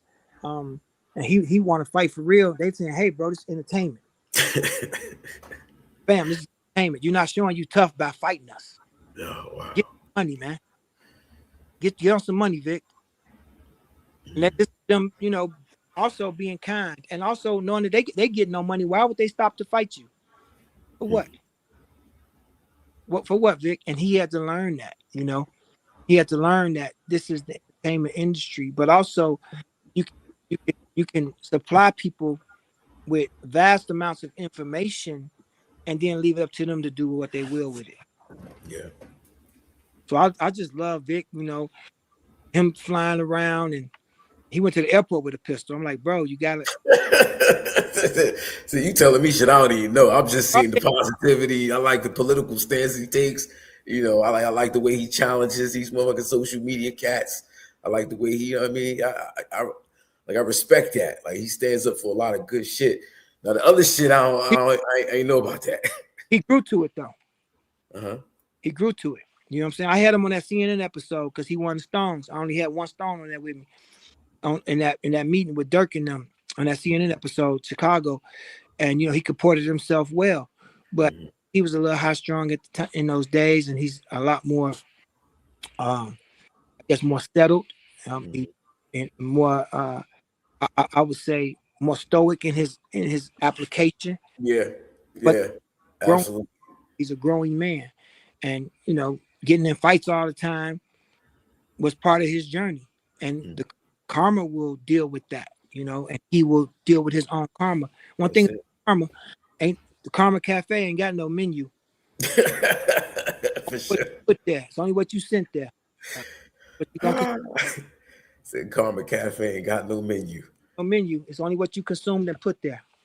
And all kinds of karma too. Don't just think like it's your attitude, your thoughts. That's a karma. What you think is gonna come back to you. What you do if you throw a banana peel out your car, onto the sidewalk, and somebody is jogging and they slip on it, that's cause and effect. That's a karma as well. Exactly. Because you can't, you know what, bro? You can't throw anything away. You can only throw it away from you. We live in a closed ecosystem. Nothing can be thrown away. It's still here with you somewhere. That's the convenience. Hold on for a second. It's so much information, misinformation, disinformation, conspiracy theory. Is all that shit. I'm the conspiracy theory, no doubt. But I saw a video earlier today that was suggesting that one of these big medical distribution companies has a contract with Porta Potty.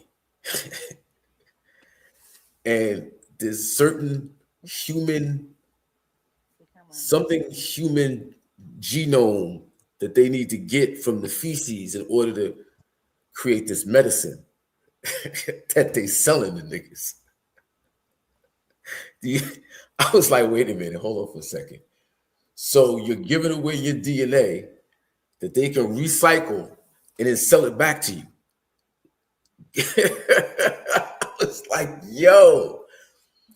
But it's like everything that, you know, we're finding out, all the so-called conspiracy theories. Yeah. It seemed to be conspiracy fact. I might say it's no longer theory. It's proven. Oh, now proven.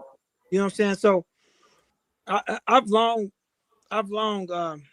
vacillated about why they make a system where we urinate and defecate in clean water and push it into a thing where they got to put chemicals.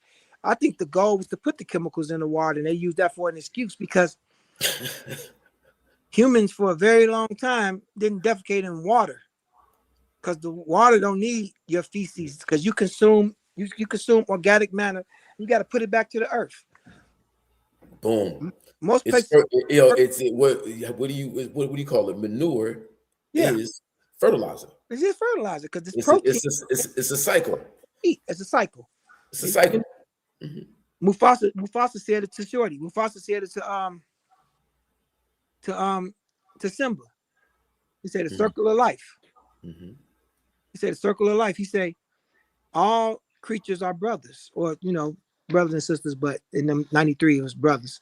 Mm-hmm. He said, no, Dad, it's not possible. He said, yeah. He said, well, even the gazelles? He said, yes, even the gazelles. He said, but Dad, we eat the gazelles. He said, but when we die, we become the grass, and the grass is the gazelles. It's the circle of life. It's a closed ecosystem. And I think that, by us being buried in coffins and all this nonsense, we used to put our people places where they body go back to the earth, go back to the air, And that's where it was healthy. And we take water out the ground and then put it in a toilet. That makes no sense. It needs to go to the trees need that, the flowers need that. And also, this whole thing with, like I said, man, and we have to do some more research on it. But yeah, it's something to that, man. It's not just nothing. Yeah, I mean, especially if you understand the cycle of life like you just did, if you have the ability to create that technology and you get these contracts, but just farming for DNA. Yeah. Makes sense. Yeah. Makes sense. Yeah, man. So trying it's a lot happening in the world right now. There's a lot. But it's always been a lot. We just haven't been fully aware of it. Yeah, absolutely. Absolutely. I can get with that. 70s was turbulent, 60s was turbulent, of course. Yeah. World wars, the whole shit. Like absolutely, it's always off the chain. Always. But with the current state of things though, particularly, and because I guess we're growing older men. Yes. We look at things from a different perspective. Yes. When you're younger, experiencing it, you're not really paying attention. But as you get older and you realize how important certain things are, and even as you grow in your own influence as an artist, creative, entrepreneur, educator, you have a different impact. We have different impacts, right? So we want to make sure we use our energy, for a certain, I would say a certain cause, but we don't want to misrepresent who we are at the core, right? Mm-hmm. I've noticed you in your political stances, it's not popular in some circles. How do you maintain the consistency of Malik Yusef and what you stand for in this world we in? Well, you can peace is not the absence of war. People gotta get that. Peace is not the absence of war. You can be at peace. We grew up looking at martial arts movies and TV shows where the dude is moving slow through a battlefield. He's got a stoic look on his face. He's not scared. On his skills is sufficient to take dude leg off, move the sword out the way, send that swordsman flying that way, move out the way of the spear, grab the dude, break the arrow from dude, stab him in his throat with it, cut his arm off, and he's moving calm and peaceful. You're never gonna have peace until you stop interrupting it. Because the brain is looking for one thing. Looking for it, it's constantly scanning for problems. Because it wants to predict what's coming. When the brain is saying this is dangerous to me, the body stays in like a state of tension. Because you're so used to the noise. You're so used to the noise that you seek it unintentionally so often. So when these things happen, okay, we know Epstein files, we just need the proof that they dirty. These people, they cheat for each other. Now we can be more at peace about how we move. We know that they give each other money and they elect politicians that's against us. We know that now. We used to be in turmoil. We used to tell people like, you're fantasizing. Now we see that y'all putting 400 million of our tax dollars over there, $1 billion over there. Now we got you. Now we see. Nothing we can do immediately about it, except for say we got closure on that. Now we can move peacefully and do what we're doing right here.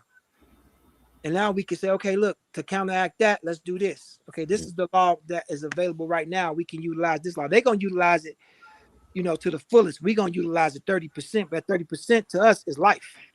You feel me? So we interrupt our own peace with the things that's going on. And it's like in your household, it's anywhere, in your relationship. When things get quiet and peaceful, you say, let me look for something to disrupt this, let me disrupt it. Stir it up a little bit. There's no credence here. Create some excitement around this motherfucker. Spin this motherfucker up so I can feel normal. When your norm is chaos, you look for reasons to create chaos so that you can feel normal. And we know that the normal state of humanity is to build and to uplift. Build yourself and uplift others, and thereby, in so being, you uplift yourself. When you uplift others, that's absolutely correct. You mentioned peace, being at peace, and the value to being at peace. We have 24 hours of peace. Yeah. And I try to remind people, peace ain't soft. Peace is having inner peace so you can navigate the terrain. Because things are going to come at you. And you got to be able to, like you just aptly described, you got to see them as they come and be able to deal with them in real time. Not overthink, not underthink. But be moving and working toward a goal. Like you just, you got to work. You got to work the plan. Fail the plan, plan to fail. And you got to work the plan to make it, come into fruition. So many jewels in this interview, bro. Like, we got the bad kids in the building, no doubt. And, people are noticing, the conversation and where it's going. It's refreshing to have these types of conversations, though you and I have been having these conversations over 20 years. Yeah. You was one of the first famous people. Y'all came to Dejois. Y'all was in 93. 95. 95. 95. 94. 95? 95, because the album dropped March 21st, 1995. Okay, yeah, so 95. Y'all came to Dejois. That was the album release. First famous people, like famous, like that kind of famous, where it's like all the magazines was like, yo, that I had access to. I met famous people before, like I met Pac and Biggie and all that, but it was different because I knew them before they was famous. So they was like friends. Y'all was the first famous people, that I met while they was famous. Damn. That whole word famous. I don't, Talk about it. I'm Hakeem Green. Yeah. I get it. Celebrity, people know you. Yeah. What have you. But, to maintain who you are at the core is important. I think that's overlooked. You're somebody who you're always Malik Yusef. Like right. You're incredible creative. You're a star. You're a star. I see the God in you, like I see the God in everybody. Yeah. You just tapped in and figured out how to make it shine. Yeah. Yeah. But just to have the touch of the common man is important to me, and it seems to be important to you as well. Yeah, it is. I think that. Let me say this thing right here from a corrective standpoint. Okay. Like, you becoming a legend, in this is something that you probably already knew you was gonna be. You might not knew how you was gonna get there, but you knew it was gonna happen. When y'all signed to KRS obviously, and then signed to Latifah, right after the Naughty by Nature demonstration, where Flavor Unit was like, oh shit, Flavor UNIT, oh my God, it was the big talk of New York, New Jersey, Philly. Everybody was talking about Latifah's label because of how famous she was. I don't think people overstood, and I still don't understand, that life is fluid. Like, Harvey Shankar was famous as an instrumentalist for the Beatles, but he didn't get back famous again until he's like 70 on his own. But there's the process of keep going and never having a destination, just always moving forward, And I'm still, years later, I'm still friends with Roz. I'm still friends with Meth. I'm still friends with you. I'm still friends with Tuffy. That's rare. That's rare. People don't stick like that. So this is why I say legendary, because a person that becomes a legend is because they keep doing it. And either you die a legend or you work to become one. Because we don't know if Pac was still alive, would he be Pac, the Amazon executive, or not? We could never know. Hey, look at Nas. Right, exactly. Like, when you think of Nas' first album, you talking about Illmatic, Halftime. That kid is, one of the illest investors. Yeah. Venture capitalists, investors, entrepreneurs there is right now.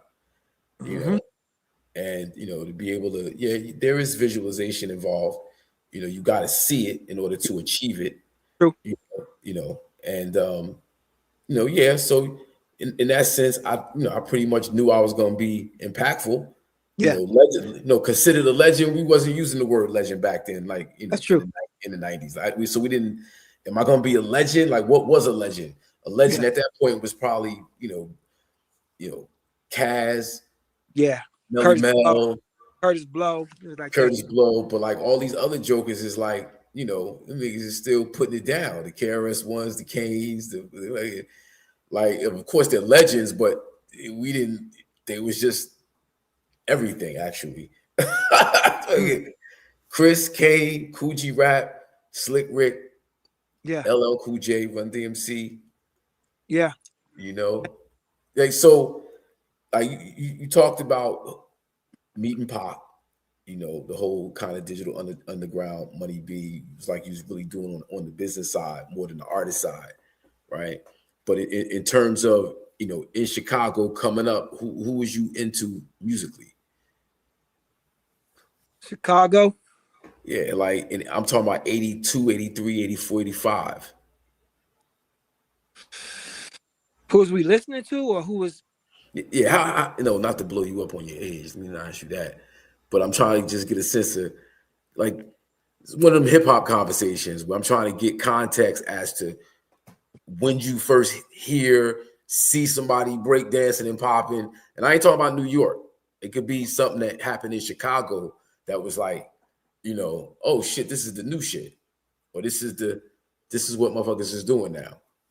Well, Chicago breakdancing was weird because we knew capoeira because the African drummers would be in the park by the lakefront, and they would be doing that even when I was like 3 years old. I was a little bitty boy seeing them do what we came to call breakdancing. Yeah.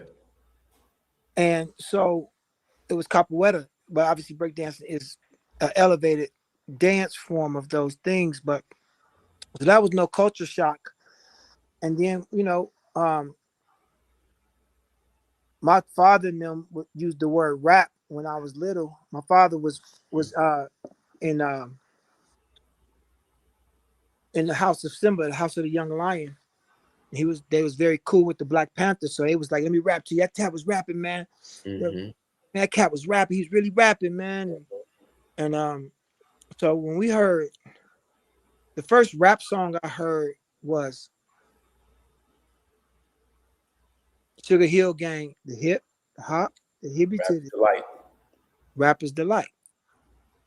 I probably was 7 or 8, maybe 7 going on 8, probably 7 or 8, somewhere around there. And I just was mesmerized with how they was putting these words together with this beat and this music and saying stuff that was like ostentatious. I was like, what the fuck? Mm-hmm. The women fight for my delight. I was like, what? What? Nobody's ever talked like this with music. Mm-hmm. You heard, my uncle was a pimp, so you heard him say stuff like that, little rhymes and stuff, Rudy Ray Moore type stuff. My uncle knew that, but it was not the same as this. This had a different rhythm and a different beat to it. Mm-hmm. So I was like, man, how do we get more of this? And then it started to be on the radio. And then you heard These Are the Breaks and stuff like that. And it's just like, almost like a lot of dudes, older dudes, start becoming rappers. But they wasn't, they was imitating the rappers from New York. Mm. They was emulating, I don't say imitating, it was emulating the rappers from New York. So they were our celebrities. They'd be at the schoolyard and they right. Old enough to buy the magazines and stuff, and they would have on the clothes and all the posturing. So they were celebrities to us, but right. As we got older, because of the gang culture in Chicago, it was a little bit different kind of language. Our parlance was different. Our colloquialisms, our drawl was different. So we started to listen to people that sound more like Chicago. Mm-hmm. It sounded like New York. So that's when I really was like, looking for representation of our thing, And one of the first people to really do it big was No ID and Common and them, from the South Side. They was in high school, they was rapping, you feel me? And we was in high school, so that was the 80s, the late 80s, 90s, when they was rapping, and I like they kind of rap. So I like, I like these are new school people like that. Mm-hmm. That I would come in contact with in my travels. I still like the Chicago rap. And then when you gotta think when like Crucial Conflict came out, hey, in the middle, yeah. nigga, like, what's this? Yeah. That was a good time because I think they came out in 94, 95 as well. Yeah, And you had Hey in the Middle of the Barn, you had Madism, you had the Loonies, I Got 5 on it. So, on in terms of the weed, it was popping in 95, but you saw hip hop, get big in the Midwest. Yeah. Like you really seen you heard the Midwest and what, cats from the Midwest had to bring. So that was like a really good time for hip hop to see it. Because Common used to come to New York before the first album dropped. He was just doing promo, with Stretch and Bobito. I think we took him to the radio station, sat out in front with the brother blowing it down. You know what I'm saying? And then he goes up to Stretch and Bobito and does his thing. And then every time I see him, every time after that, it's like nothing but love. In fact, I was kind of grateful he shouted us out on the Pete Rock album. He gave Channel Live a shout out. Oh, wow. Yeah. So, that was a good look. But, just Chicago, you had Twister doing his thing.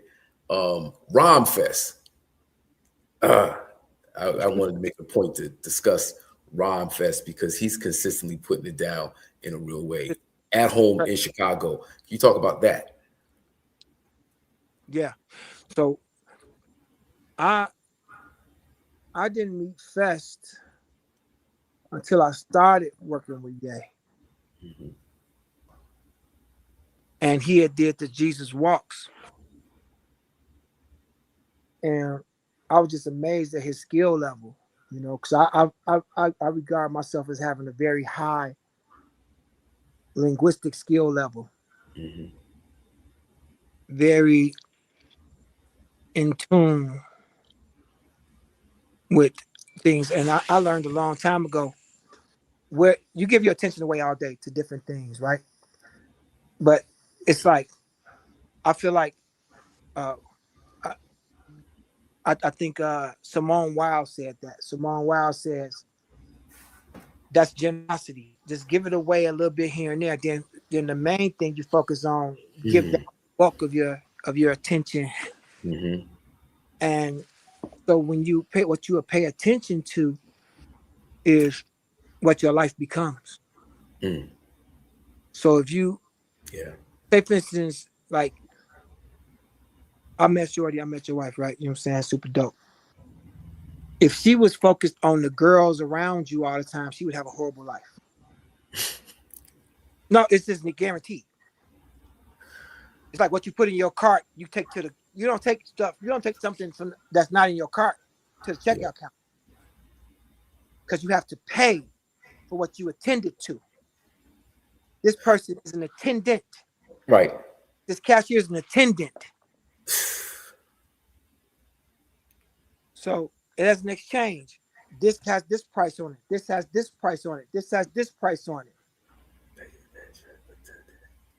So, and you exchange with a form of tender, that legal tender, to attend to a thing, to pay attention to a thing, to attend to a matter. So, where you give the bulk of your attention is what's going to show up. Yeah. If she focus on you, y'all shit gonna grow. You're gonna grow and she's gonna grow because we feel attention. You know how we know? Because you beg for attention. You bid for it, little bit here and there, even though you don't know you're doing it. That's why gratitude changes you, even if you don't know it's changing you. Because you're grateful so she's grateful for you, and that makes her erase all these other people. So now when you think about her, you're not picking up a signal of other women. You're picking up how good she makes you feel, the smile on her face, and now you can't wait to get to that nest. So what we pay attention to, the body says, I need to look at this. The body says, and then I'm going to respond to what I'm looking at. If you're looking at a broken dish and you pay attention to it, you're eventually going to respond to that broken dish. You're going to be like, I need to get a dish up so I won't step on it. Who's coming over? If you don't pay attention to that broken glass, it's going to be a problem. So therefore, you got to have accurate and adequate amount of attention to things that are either an emergency, urgent, or important. No matter how important something is for you, emergency comes in, you have to pay attention to the emergency first in order to have peace. If somebody's keeping you from paying attention to your emergency, they don't want you to have peace. They're not a peaceful person. They don't want you to have peace. If they're not paying attention to, if they're not paying attention, and I literally mean paying attention to your emergency that you have to deal with. Now, maybe they might not be able to help you, but as long as they don't distract you from dealing with this emergency. Then the second thing is urgency. Even though they're important to you, this is urgent. Let me handle this so I can get back to us. If anybody's taking away your emergency response and your urgency response, they're not your friend. They want you to have a terrible life for them to be comfortable. That's why attention is so important. What you pay attention to. And so like a nigga like Fest, Ryan Fest is brilliant. He pays a lot of attention to things and then he focuses on one. He has the ability that a lot of artists have to focus. So the gratitude aspect of that, he's like, I'm grateful for this. I can be grateful for this, grateful for this, grateful for this. And then that makes him, because Ryan Fest, you know, he's a backpack rapper that became a superhero in the game. Absolutely. In the time, a back rap was over with. Yeah. You talking about 2005, 2006, when he did a whole album. He's a backpack rapper. Clever rhymes and all that stuff, you know. But at the time, so was it Ye? In 06 now, yeah, graduated to superstardom. He still emoted backpacky rap, but he wasn't a backpack rapper. Nah, not 2000. I'm trying. What year was the explosion? What year was the first album? 04. Then 05, he was 05 was nothing's ever promised tomorrow today. Nothing's ever promised, so be honest, baby. Maybe the only way. Ooh. That's when the Adam Levine's and shit came into the space. Gotcha. Yeah. You know, he was the jewelry. He was still, you know, come from us from Backpack, but it was, you know, Rhyme Fest was the heir apparent that he passed the baton to, I believe, with like brand new and shit like that. Yeah. You know? So it's not. So people think like being grateful is like some thing about I gotta figure out. No, it's like where you put your attention to. Is that worth your attention? Because if it is worth your attention, it's gonna grow. If you grow, do you remember this movie called Little Shop of Horrors? Oh yeah, big shout out to Tisha Campbell. Big shout out to Tisha Campbell. And what's the child's name? BDB. Come on, get it. What's the baby name? Oh, come on, man, stop it. Tisha Campbell and Jasmine. Nope. What's BDB's real name? For Martin. Pamela. BDB. Pamela Martin. Pamela Martin. Tisha. No, that's the wife. No. Who was the Pam? Oh, come on. Her name is Tisha too. No, her name Tachina Arnold. Thank you. Tachina Arnold. Sorry, Tachina Arnold. I apologize. I should know that off the rip. Yeah, off the rip. I'm actually a huge fan, and not just because of Martin, but because of Little Shop of Horrors, which is the point. No question. Yeah. He say, "Feed me, Seymour." It seemed like a small thing. Exactly. Yeah. But what Seymour turned into a monster, nigga. It destroyed. Yeah. It destroyed everything. You know. This is why you gotta understand that what you put your attention to grows. And it will destroy you. People think like I'm a good person. Something bad is not gonna happen. This gonna last forever. It's impossible. You have to be a good steward of that and a good custodian of that thing that you want, of that car, that relationship, whatever it is you want. You have to be an incredible custodial component to it. So be careful what you ask for, because you just might get it. You're gonna get it, and you asking for stuff without requesting it. But your energy is bringing it to you. Exactly. What you then when that straw hit that camel back, after you done loaded that motherfucker up with too much shit, then you sad because there's no more camel. Now you stuck real. You should have left that straw off, man. That straw wasn't worth it. That last straw wasn't worth it. Now your career over. That last straw. I said, that's the last straw. That straw wasn't worth it, was it? You could let that shit ride. Why'd you have to hold on to that? Because you haven't trained your brain to let go of what you pay attention to. You pay attention to the wrong thing. Now you locked in. I tell people all the time, a dog can only bite what he's facing. Bars. Dog can only bite what he's facing. That's the electrical. That's the electrical cord. You shouldn't have bit that. The meat was right over there. The meat want to be bitten. It want to be eaten by this. You don't want this electrical wire here. You don't want this electrical wire, fam. So this is where, from Easter Road, you look at the career of one of your Jersey brothers, Joe Budden. He became a pundit. He did the Love and Hip Hop. He has some interesting observations, but that's what he focused on. He got what he focused on. He paid attention to. Pay attention, then focus. Yeah. You pay that attention. Again, when you put stuff in your cart, make sure it's what you want to take home with you, because you're going to pay for it. You're going to pay for it. That's the illest. I said that to somebody the other day about paying attention, how you got to pay for it. That's why it's called paying attention. There's a cost to what you put your attention to. There's a cost to it. There's a cost to it. Actually, you said that in a rhyme. You said that on Niggonometry. Did I? No, I don't think I did. Yeah, you did. Absolutely, you did. Hold on for a second.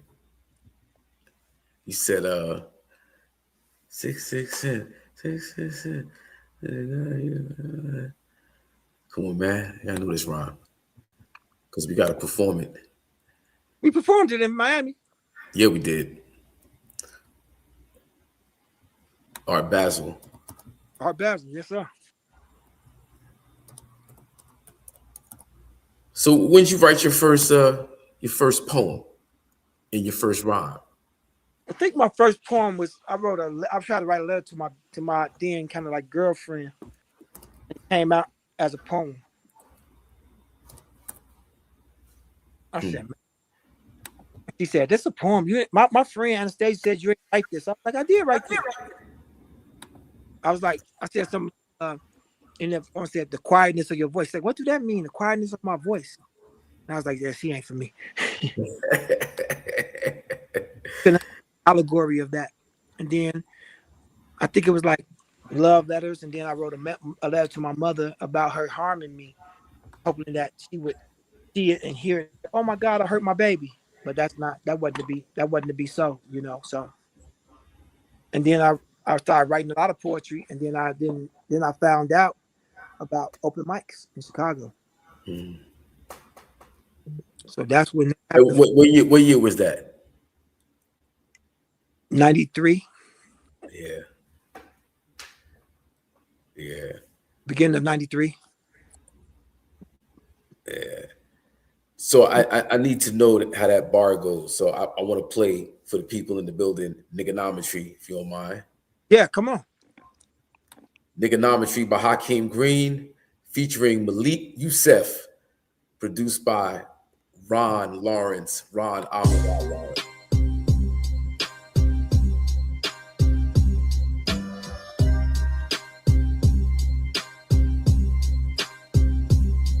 It's Niggonometry, next level math, trigonometry. Vex with the metal, I'm a rebel, don't bother me. All about the angles, something like geometry. As above, so below, like the stars of astrology. Shitty cause shitty is and shitty does. I rolls out the concrete, nipped in the bud. When my chick is a stallion, but my niggas is stud. My click rock medallions, we from the sticks and mud.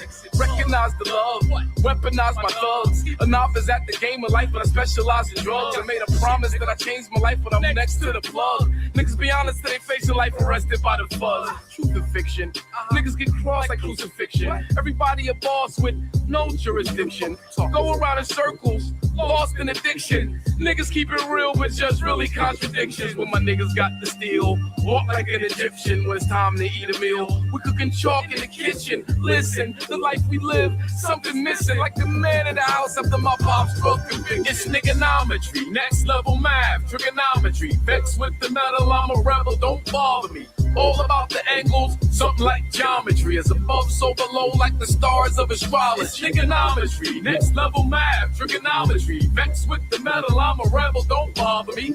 All about the angles, something like geometry. As above, so below, like the stars of astrology. Tisk, tisk, tisk, 666, 666. Say you a man of God, but you ain't do the math, right? You ain't do the math, right? 7779311. Only thing missing is my trip to heaven. I say I'm a man of God, yeah, I'm only half right. Medical noir, yeah, I keep the math light, and I keep the path light. Keep them out my flight path. Half God, half man. Goddamn, God's man, God's plan, God's hand with a 9 in it. Follow me now, the type of lead that I bring to a graphite. Mike Nocturnal, Uncle Tommy Gun, Chicago typewriter. You the soft type. I was getting off right before getting off. How you with me when I win? Wasn't with me when I lost. Fight price won't deter me, but the cost. It's trigonometry, next level math, trigonometry. Vexed with the metal, I'm a rebel, don't bother me. All about the angles, something like geometry. As above, so below, like the stars of astrology. Trigonometry, next level math, trigonometry. Vexed with the metal, I'm a rebel, don't bother me. All about the angles, something like geometry. As above, so below, like the stars of astrology. Yeah, that's Niggonometry by Hakim Green featuring Malik Yusef. Produced by Ron Lawrence, Ron Lawrence, legendary producer in his own right. Hypnotized for Biggie. Yep. Muddy Power Respect for Kim and the Locks and Biggie and them. Who else we got? Where I'm From for Jay-Z. Yeah, from Hope for Hole. Love Like This for Faith. Love Like This. And he did something for Carl, didn't he? Oh yeah, he did do something for Carl. Well, he did Hakim Green featuring Carl Thomas, Stolen Art. That's what he did that. But no, I think he did something on Carl's album. He did something on Carl's album, so I just don't remember which one. Yeah, legendary. Yeah. Legendary. You hear me? Yeah, absolutely. Speaking of Carl, put me on that track too, bro. You know, that's my first time having a song. Yeah, man, nigga, the honor is mine. I got Malik Yusef on a Hakim Green joint. And we already had the Channel Live, Ghetto BI, Method Man, Rowdy Rise. You know what I'm saying? We had that. Big shout out to Mike City. Got to shout him out for that track. But speaking of Mike City and Carl Thomas, how far do you go back with Carl? When did y'all start? We started building through Monop.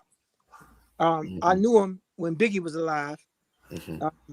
And my relationship with Puff, Puff let me, he let me move grenade on his tour bus to all the like militias. And I was like, these white people, they want to buy grenades. He's like, for what? I was like, they preparing for the end of the world, I guess. Are you serious? You really? I'm thinking talking about weed. He's talking about actual grenades. Yeah. Oh wow, you a wild boy. You a wild boy. It's the grenades, and Puff was with it. I was paying him, you know what I'm saying? But he told when he was in the studio with RZA one day, and he was like, "Yeah, man." He said that was, shit got real. Money got real in the game. After that, I couldn't let you keep going. I was like, I remember telling Puff, they looking for drugs, not grenades, bro. We'll never get caught. He's like, oh yes, we will. I was like, okay. So I had to end that little source of money. But I think that I met Carl when he did he first got signed. He also did The World Is Filled with Pimps and Hoes. I only talk about those I know. The world is mine, can't you see? I'm just trying to be all I can be. I'm not Carl Thomas. Oh, yeah. With Too Short on, I think Short was on that song. Yeah, nigga. Legendary. Yeah, oh, my God.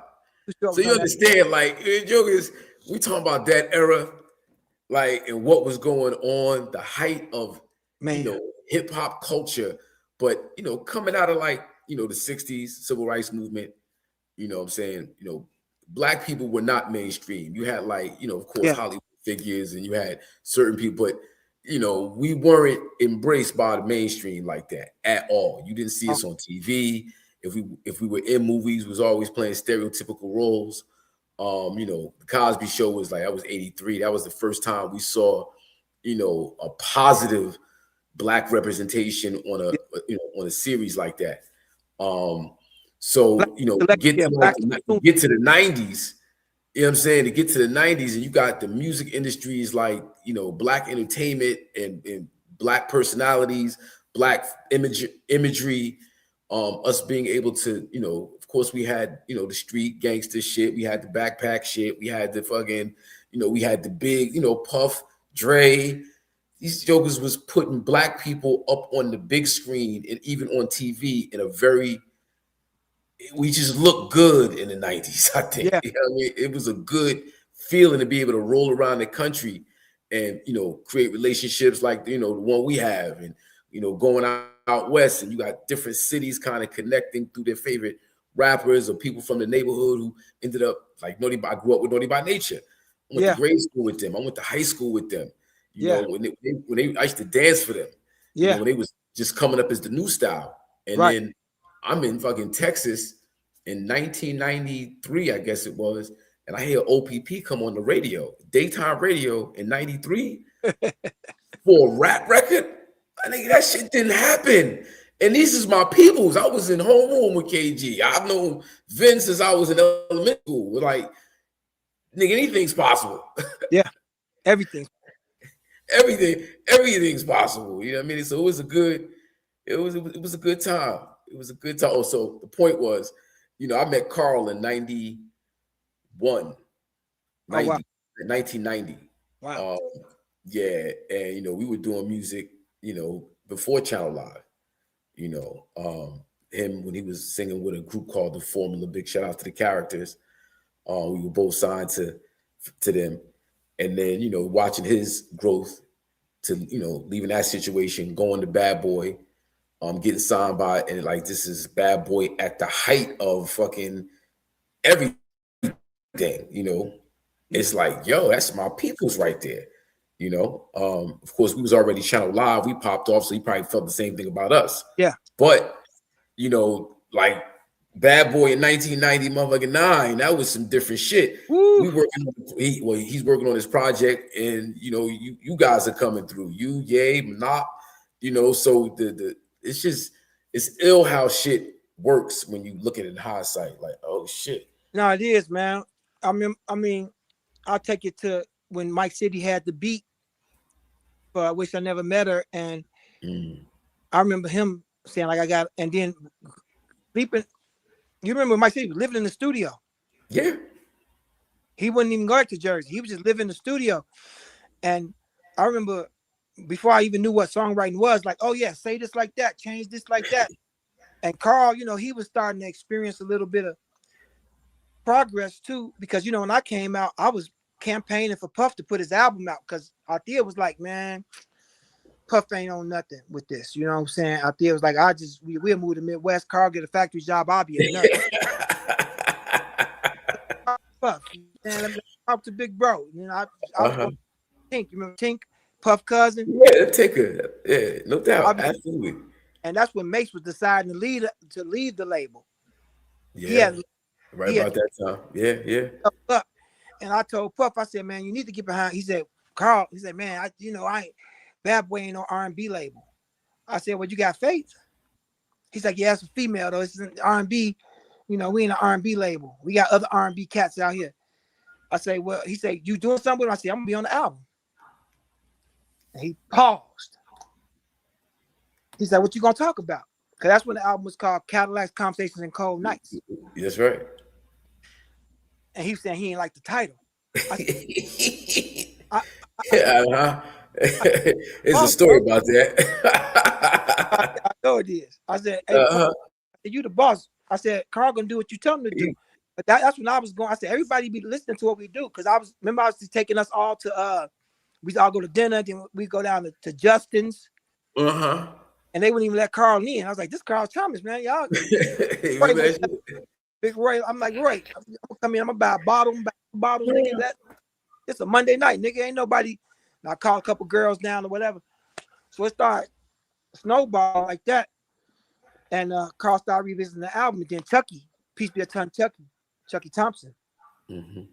He came with that beat. And the first part was like, I was talking about run up in a bald head, like run up in a blindfold bald head, like you a Brenner, certified sinner.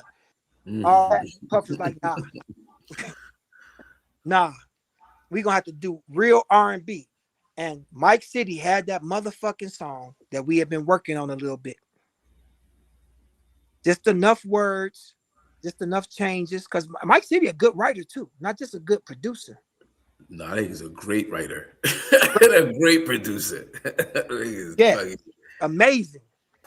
That's why Sade cuffed him.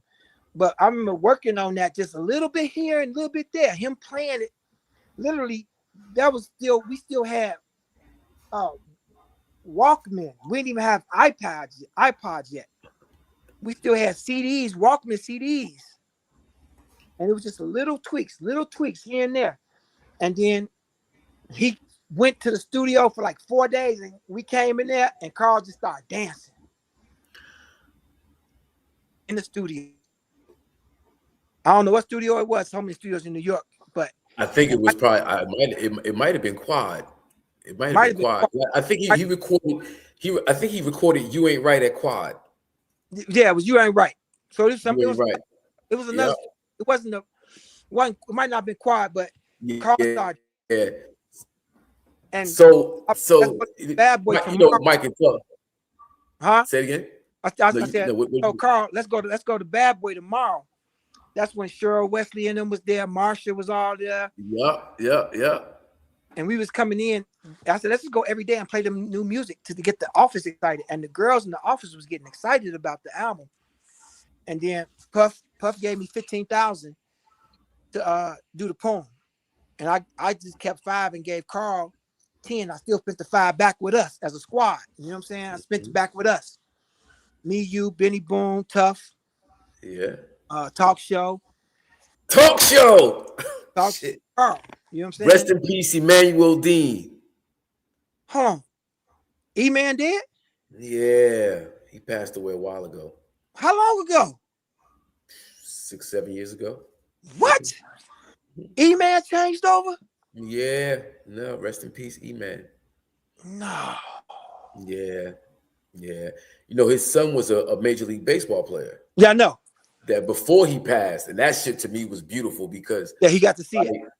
You know, we talk about somebody who was there when the Chronic was being put together, ladies and gentlemen. Yeah, man, bro. And start coming out to the East Coast with us. I loved Emmanuel. He was an intense guy, bro. Yeah, very, very, very intense, right? And smoke up all the weed. All the weed. I kept buying. Nigga, give me that, nigga. Shut the fuck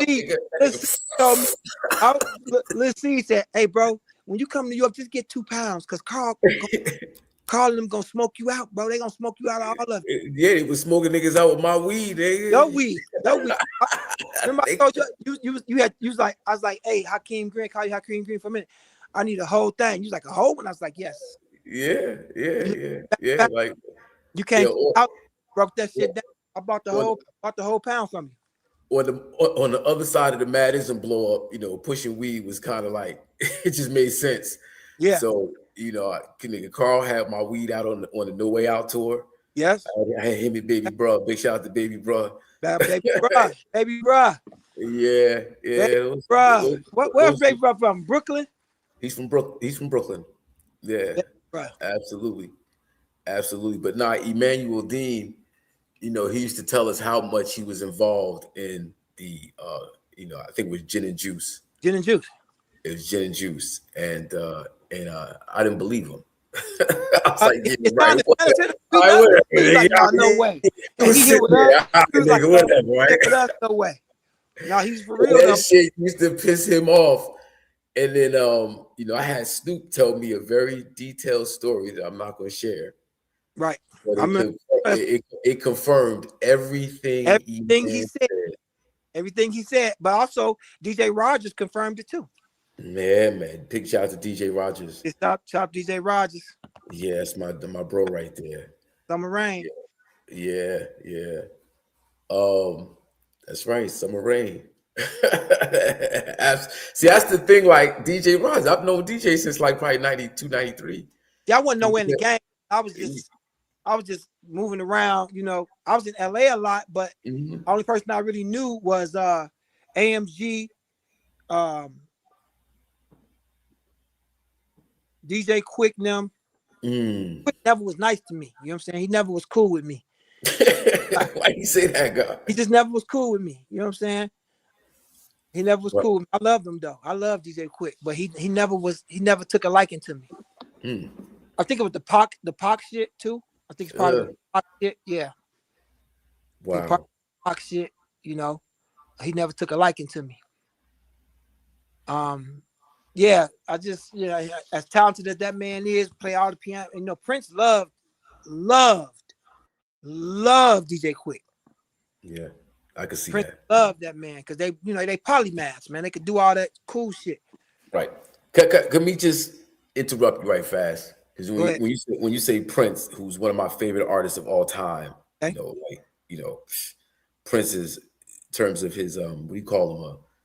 What do you call it when you can play all types of instruments? Polymath. Polymath.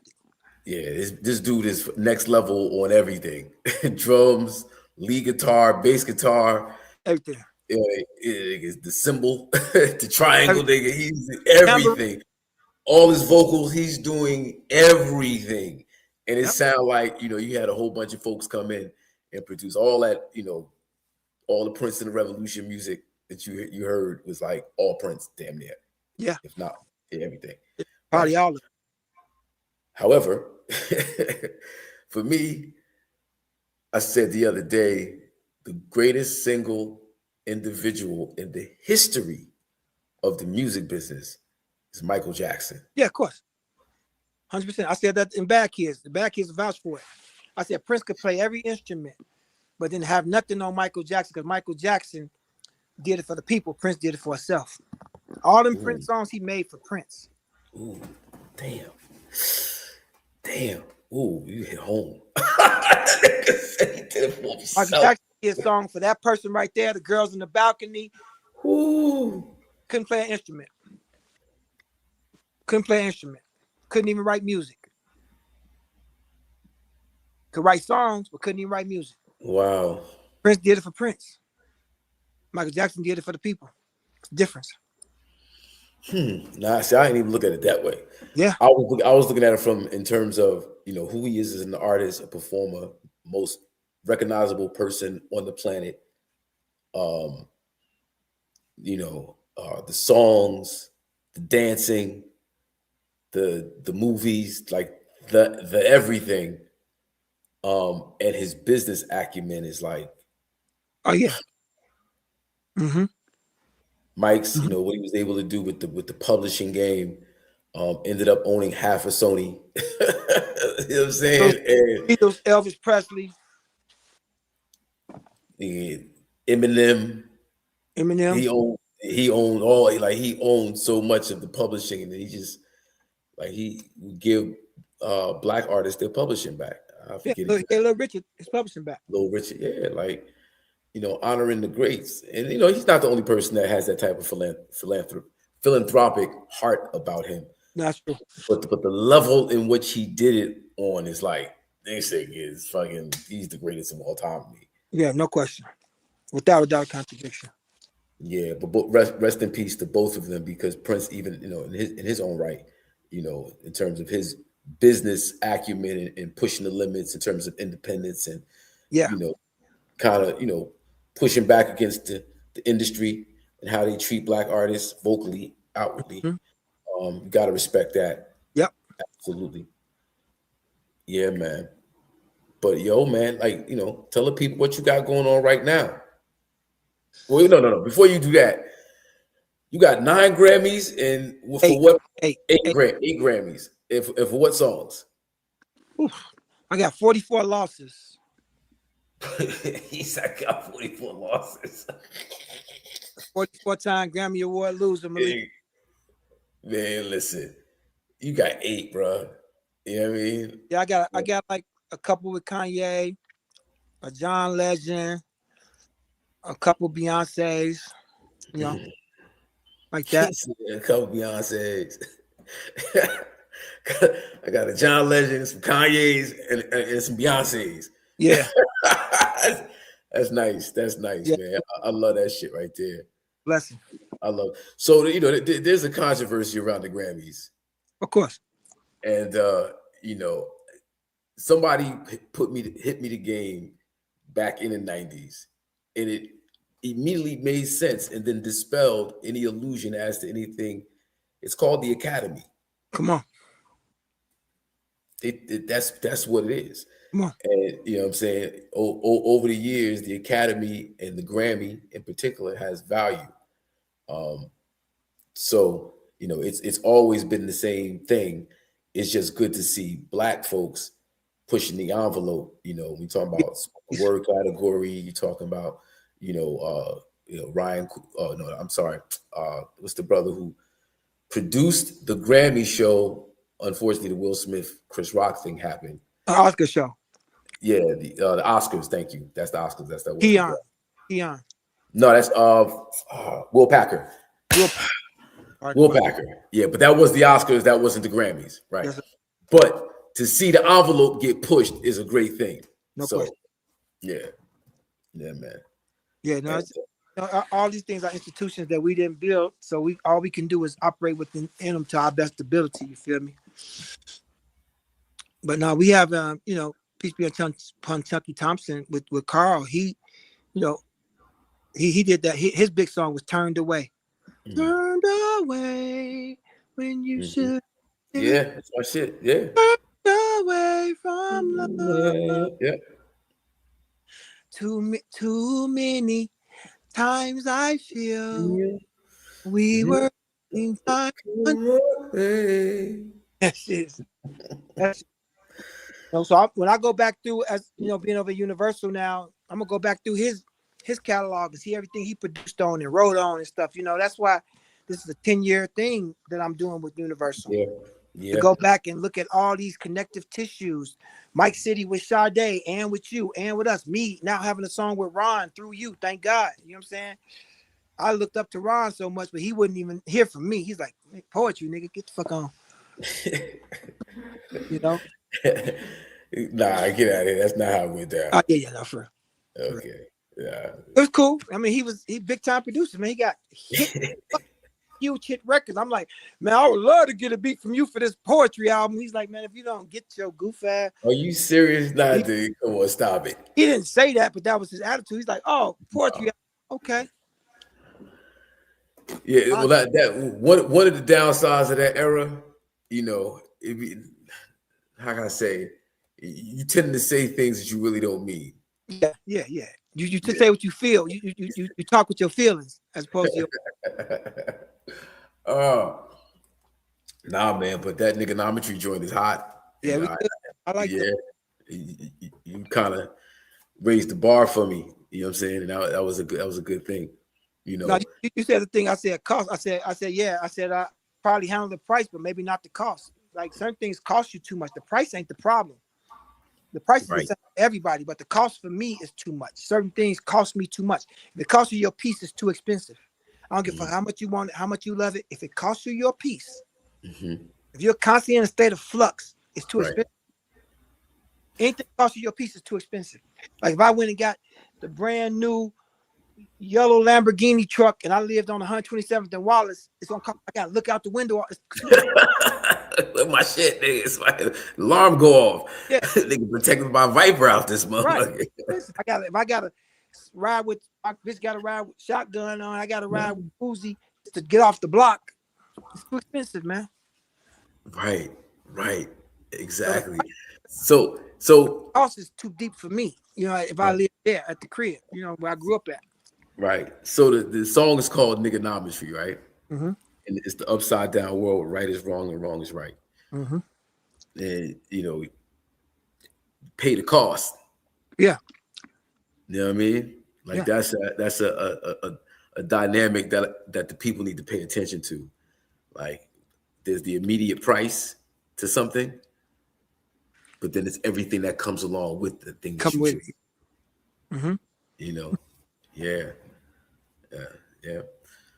My brother. Chill, man. I appreciate this. And appreciate you, bro. Thank you for going back down this lane with me, man. People don't understand how hard we worked to get here.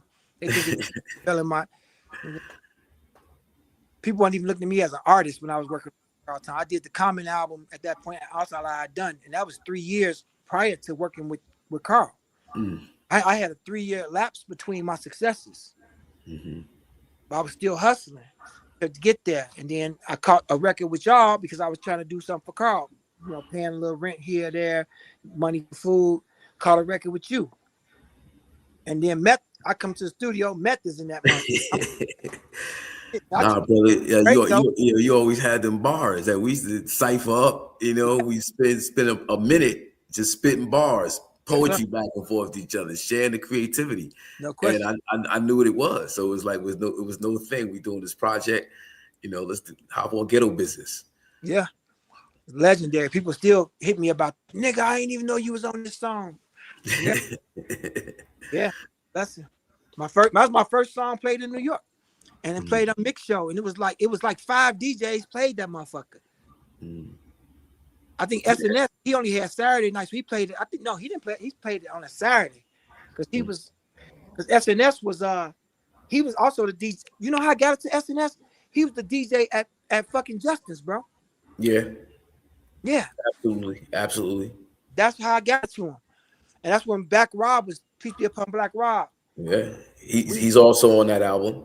Yeah, he's also on that album. Yeah, with Queen Latifah on Temptation. On Temptation, yep. That's right. You got some classics, bro. Yeah, but that was that era right there. That was Carl's project, you know. So it's like it was a nice, you know, community that was like we was just working together organically. It wasn't even like it was forced. Mike and Tuffy, they went to high school together, so they go back to Willenboro, and then his ill story was Carl was sitting in a meeting with Andre Harrell, and like you said before, Carl thought he was gonna get dropped. Yeah. They put out the 6-song sampler, and the buzz was there, but they felt that he didn't have the single. The single one. Carl wasn't trying to hear that because he had the best production in the music business at the time. And it was like, you know, I'm ready to drop my shit. You know, as an artist, we know we get anxious. No question. But they felt he didn't have the jump off. So I get a call from Andre Harrell for some weed. I go in the office and Carl is sitting there. And I don't think Dre know how me and Carl, like how long we know each other. Yeah. Right. So Carl is slumped over in the chair. Like, I ain't trying to hear this shit. And then I Wish I Never Met Her came like 2 weeks later, 3 weeks later. Mike got the tape to Tuffy. Tuffy played it for me. They heard it was like maybe 7-8 songs on the demo, Mike City's demo. You had When You Hurt, You Ain't Right, I Wish I Never Met Her, Cancun, and a few others that I can't remember the name. Mike and Tuffy. I had that demo. I had that. Yeah. Carl had it at his house. And I remember I took it, burnt it. We burnt that motherfucker. Yeah, because I gave it to a couple people. I gave it to Hawaii Mike Solomon. He's like, I'm not the music editor of the Source. I'm the fashion. big shout to my Hawaii Mike. Yes, sir. This big shout. He said I can give it to the music editor though. But I remember that sampler went out and people went crazy about the Carl Thomas sampler. Yeah, man. It's Summer Rain, Emotional. Summer Rain. Cold World. Cold World. Cold world. Living here without you in my life. That shit, my nigga. Like that was on rotation every day, 6 months before the album came out. Man, I know. One day I left Carl Mercedes before we got off the stream. Early in the morning, I catch a car service to the airport from Brooklyn, from Carl and them crib when he moved across the street with Althea to that duplex. I just started cooking up, you know, Puff open back up the budget, you know, all that shit. And I get to Chicago. Vince Bass picked me up. Vince Bass, who was like my acting manager. Okay. And we leaving O'Hare. I turn on GC. He had GCI on it. Say, new song, such and such and such and such. Dun. I was like, how you get this? Oh, what the fuck is that? He was like, no. Rewind. I was like, man, play that back. He's like, no, it's on the radio. I said, it's the radio. Of course, I pulled up and said, hey, Carl, listen. He's like, out there, come here. He's like, where you at? Touchdown. He's like, where you at? You at the airport? I said, I'm already in Chicago. It's only an hour, 30-minute trip. He's like, oh, we was asleep. Sorry. Yeah, nigga. You in Chicago? They play on the radio? I said, yeah. He said, out there, they play my song in Chicago. Then people start calling in like, yo, play that shit again. I love that song. Took off. Yeah, that's what it was. Tubby played that shit for me. We was in the green Land Cruiser. Man, he played. It was like maybe two songs before I Wish I Never Met Her, and that dun dun dun dun dun dun. Wait a minute, rewind that back. Dun dun dun dun. And the way he comes in, it was love. I'm like, oh man, that's the single right there. That's the one because them drums fucking hit, man.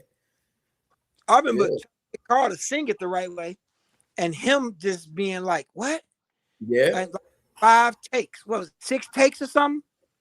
And he found out it was a few. I can't remember how many. Like but he got it. Like that. He was there. He just wasn't there. He wasn't there. We kept saying, "Hey, bro, you gotta go." I didn't even know I was a producer, a writer, what I was. Is this? That was at the cutting room. At the cutting room. That was at the cutting room. Cutting room. There you go. Come on, somebody. Yes, sir. I remember that. 6, 7 takes, and then he just went back. Damn.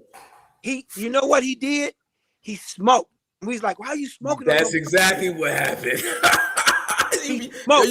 I haven't told that story. I haven't remembered that story since you just telling it right now. That's exactly what the fuck happened. And it wasn't paper. It was a blunt. This nigga rolled up a blunt. I remember that. God damn. Hit that motherfucker, and after the 7th take, hit that bit. Bow. It was a wrap.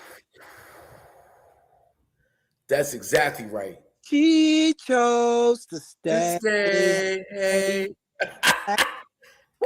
Nigga, that shit was he got that groove too. You know, Carl, he missed it. He just like turned away from us at that point. He hit that motherfucking groove, started animating that shit. It was bruh. Yeah, that's like, you a part of some historic shit. You just doing what you do organically, just being you. Yeah. And knowing what motherfuckers want to hear. Yeah. Yeah, but Carl liked to argue me. He probably would have did it in 1 take if I wasn't there, but he liked to argue. I'm the singer. I'm the one signed the Bad Boy. I said, bro, but you still ain't. People, nigga. Oh shit. Yeah. All praises. Yeah, man. What's up, bro? I appreciate this time. Give people the social media. Malik Yusef 100 on Instagram. There you go. Yeah, and then the Bad Kids class at Bad Kids class. Come on, join us. We making some more music every day. We getting it in. I really appreciate you, brother, for this time. Yeah, man. Likewise, bro. Likewise, and make sure y'all look out for. It's all the time about how the struggle go. You know what I'm saying? Like you got to keep going. I had 3 years of silence, nigga, until the Poem on Carl Thomas album, 2000 or 2001. I think that motherfucker came out 01. So I had 4 years. Yeah, 01. No. It was 2000. It was 2000. It was 2000. Yeah. I want to say it was 2000. It was June. Yeah, it was 2000. It was 2000. It was June of 2000, I believe. Yep, June, right around his birthday. Yeah. 3 years that's right. Silence, nigga, and just keep grinding, boy. I appreciate you, brother. Thank you, man. Love is love, my guy. Yes, sir. Yes, sir. Peace and love to the Bad Kids class. I appreciate y'all tuning in to the HAKIM Green Show. Yes, sir. We happy. Love, my guy. We happy to be here. Thank you, brother. Appreciate you, man. Yes, sir. Peace. I love.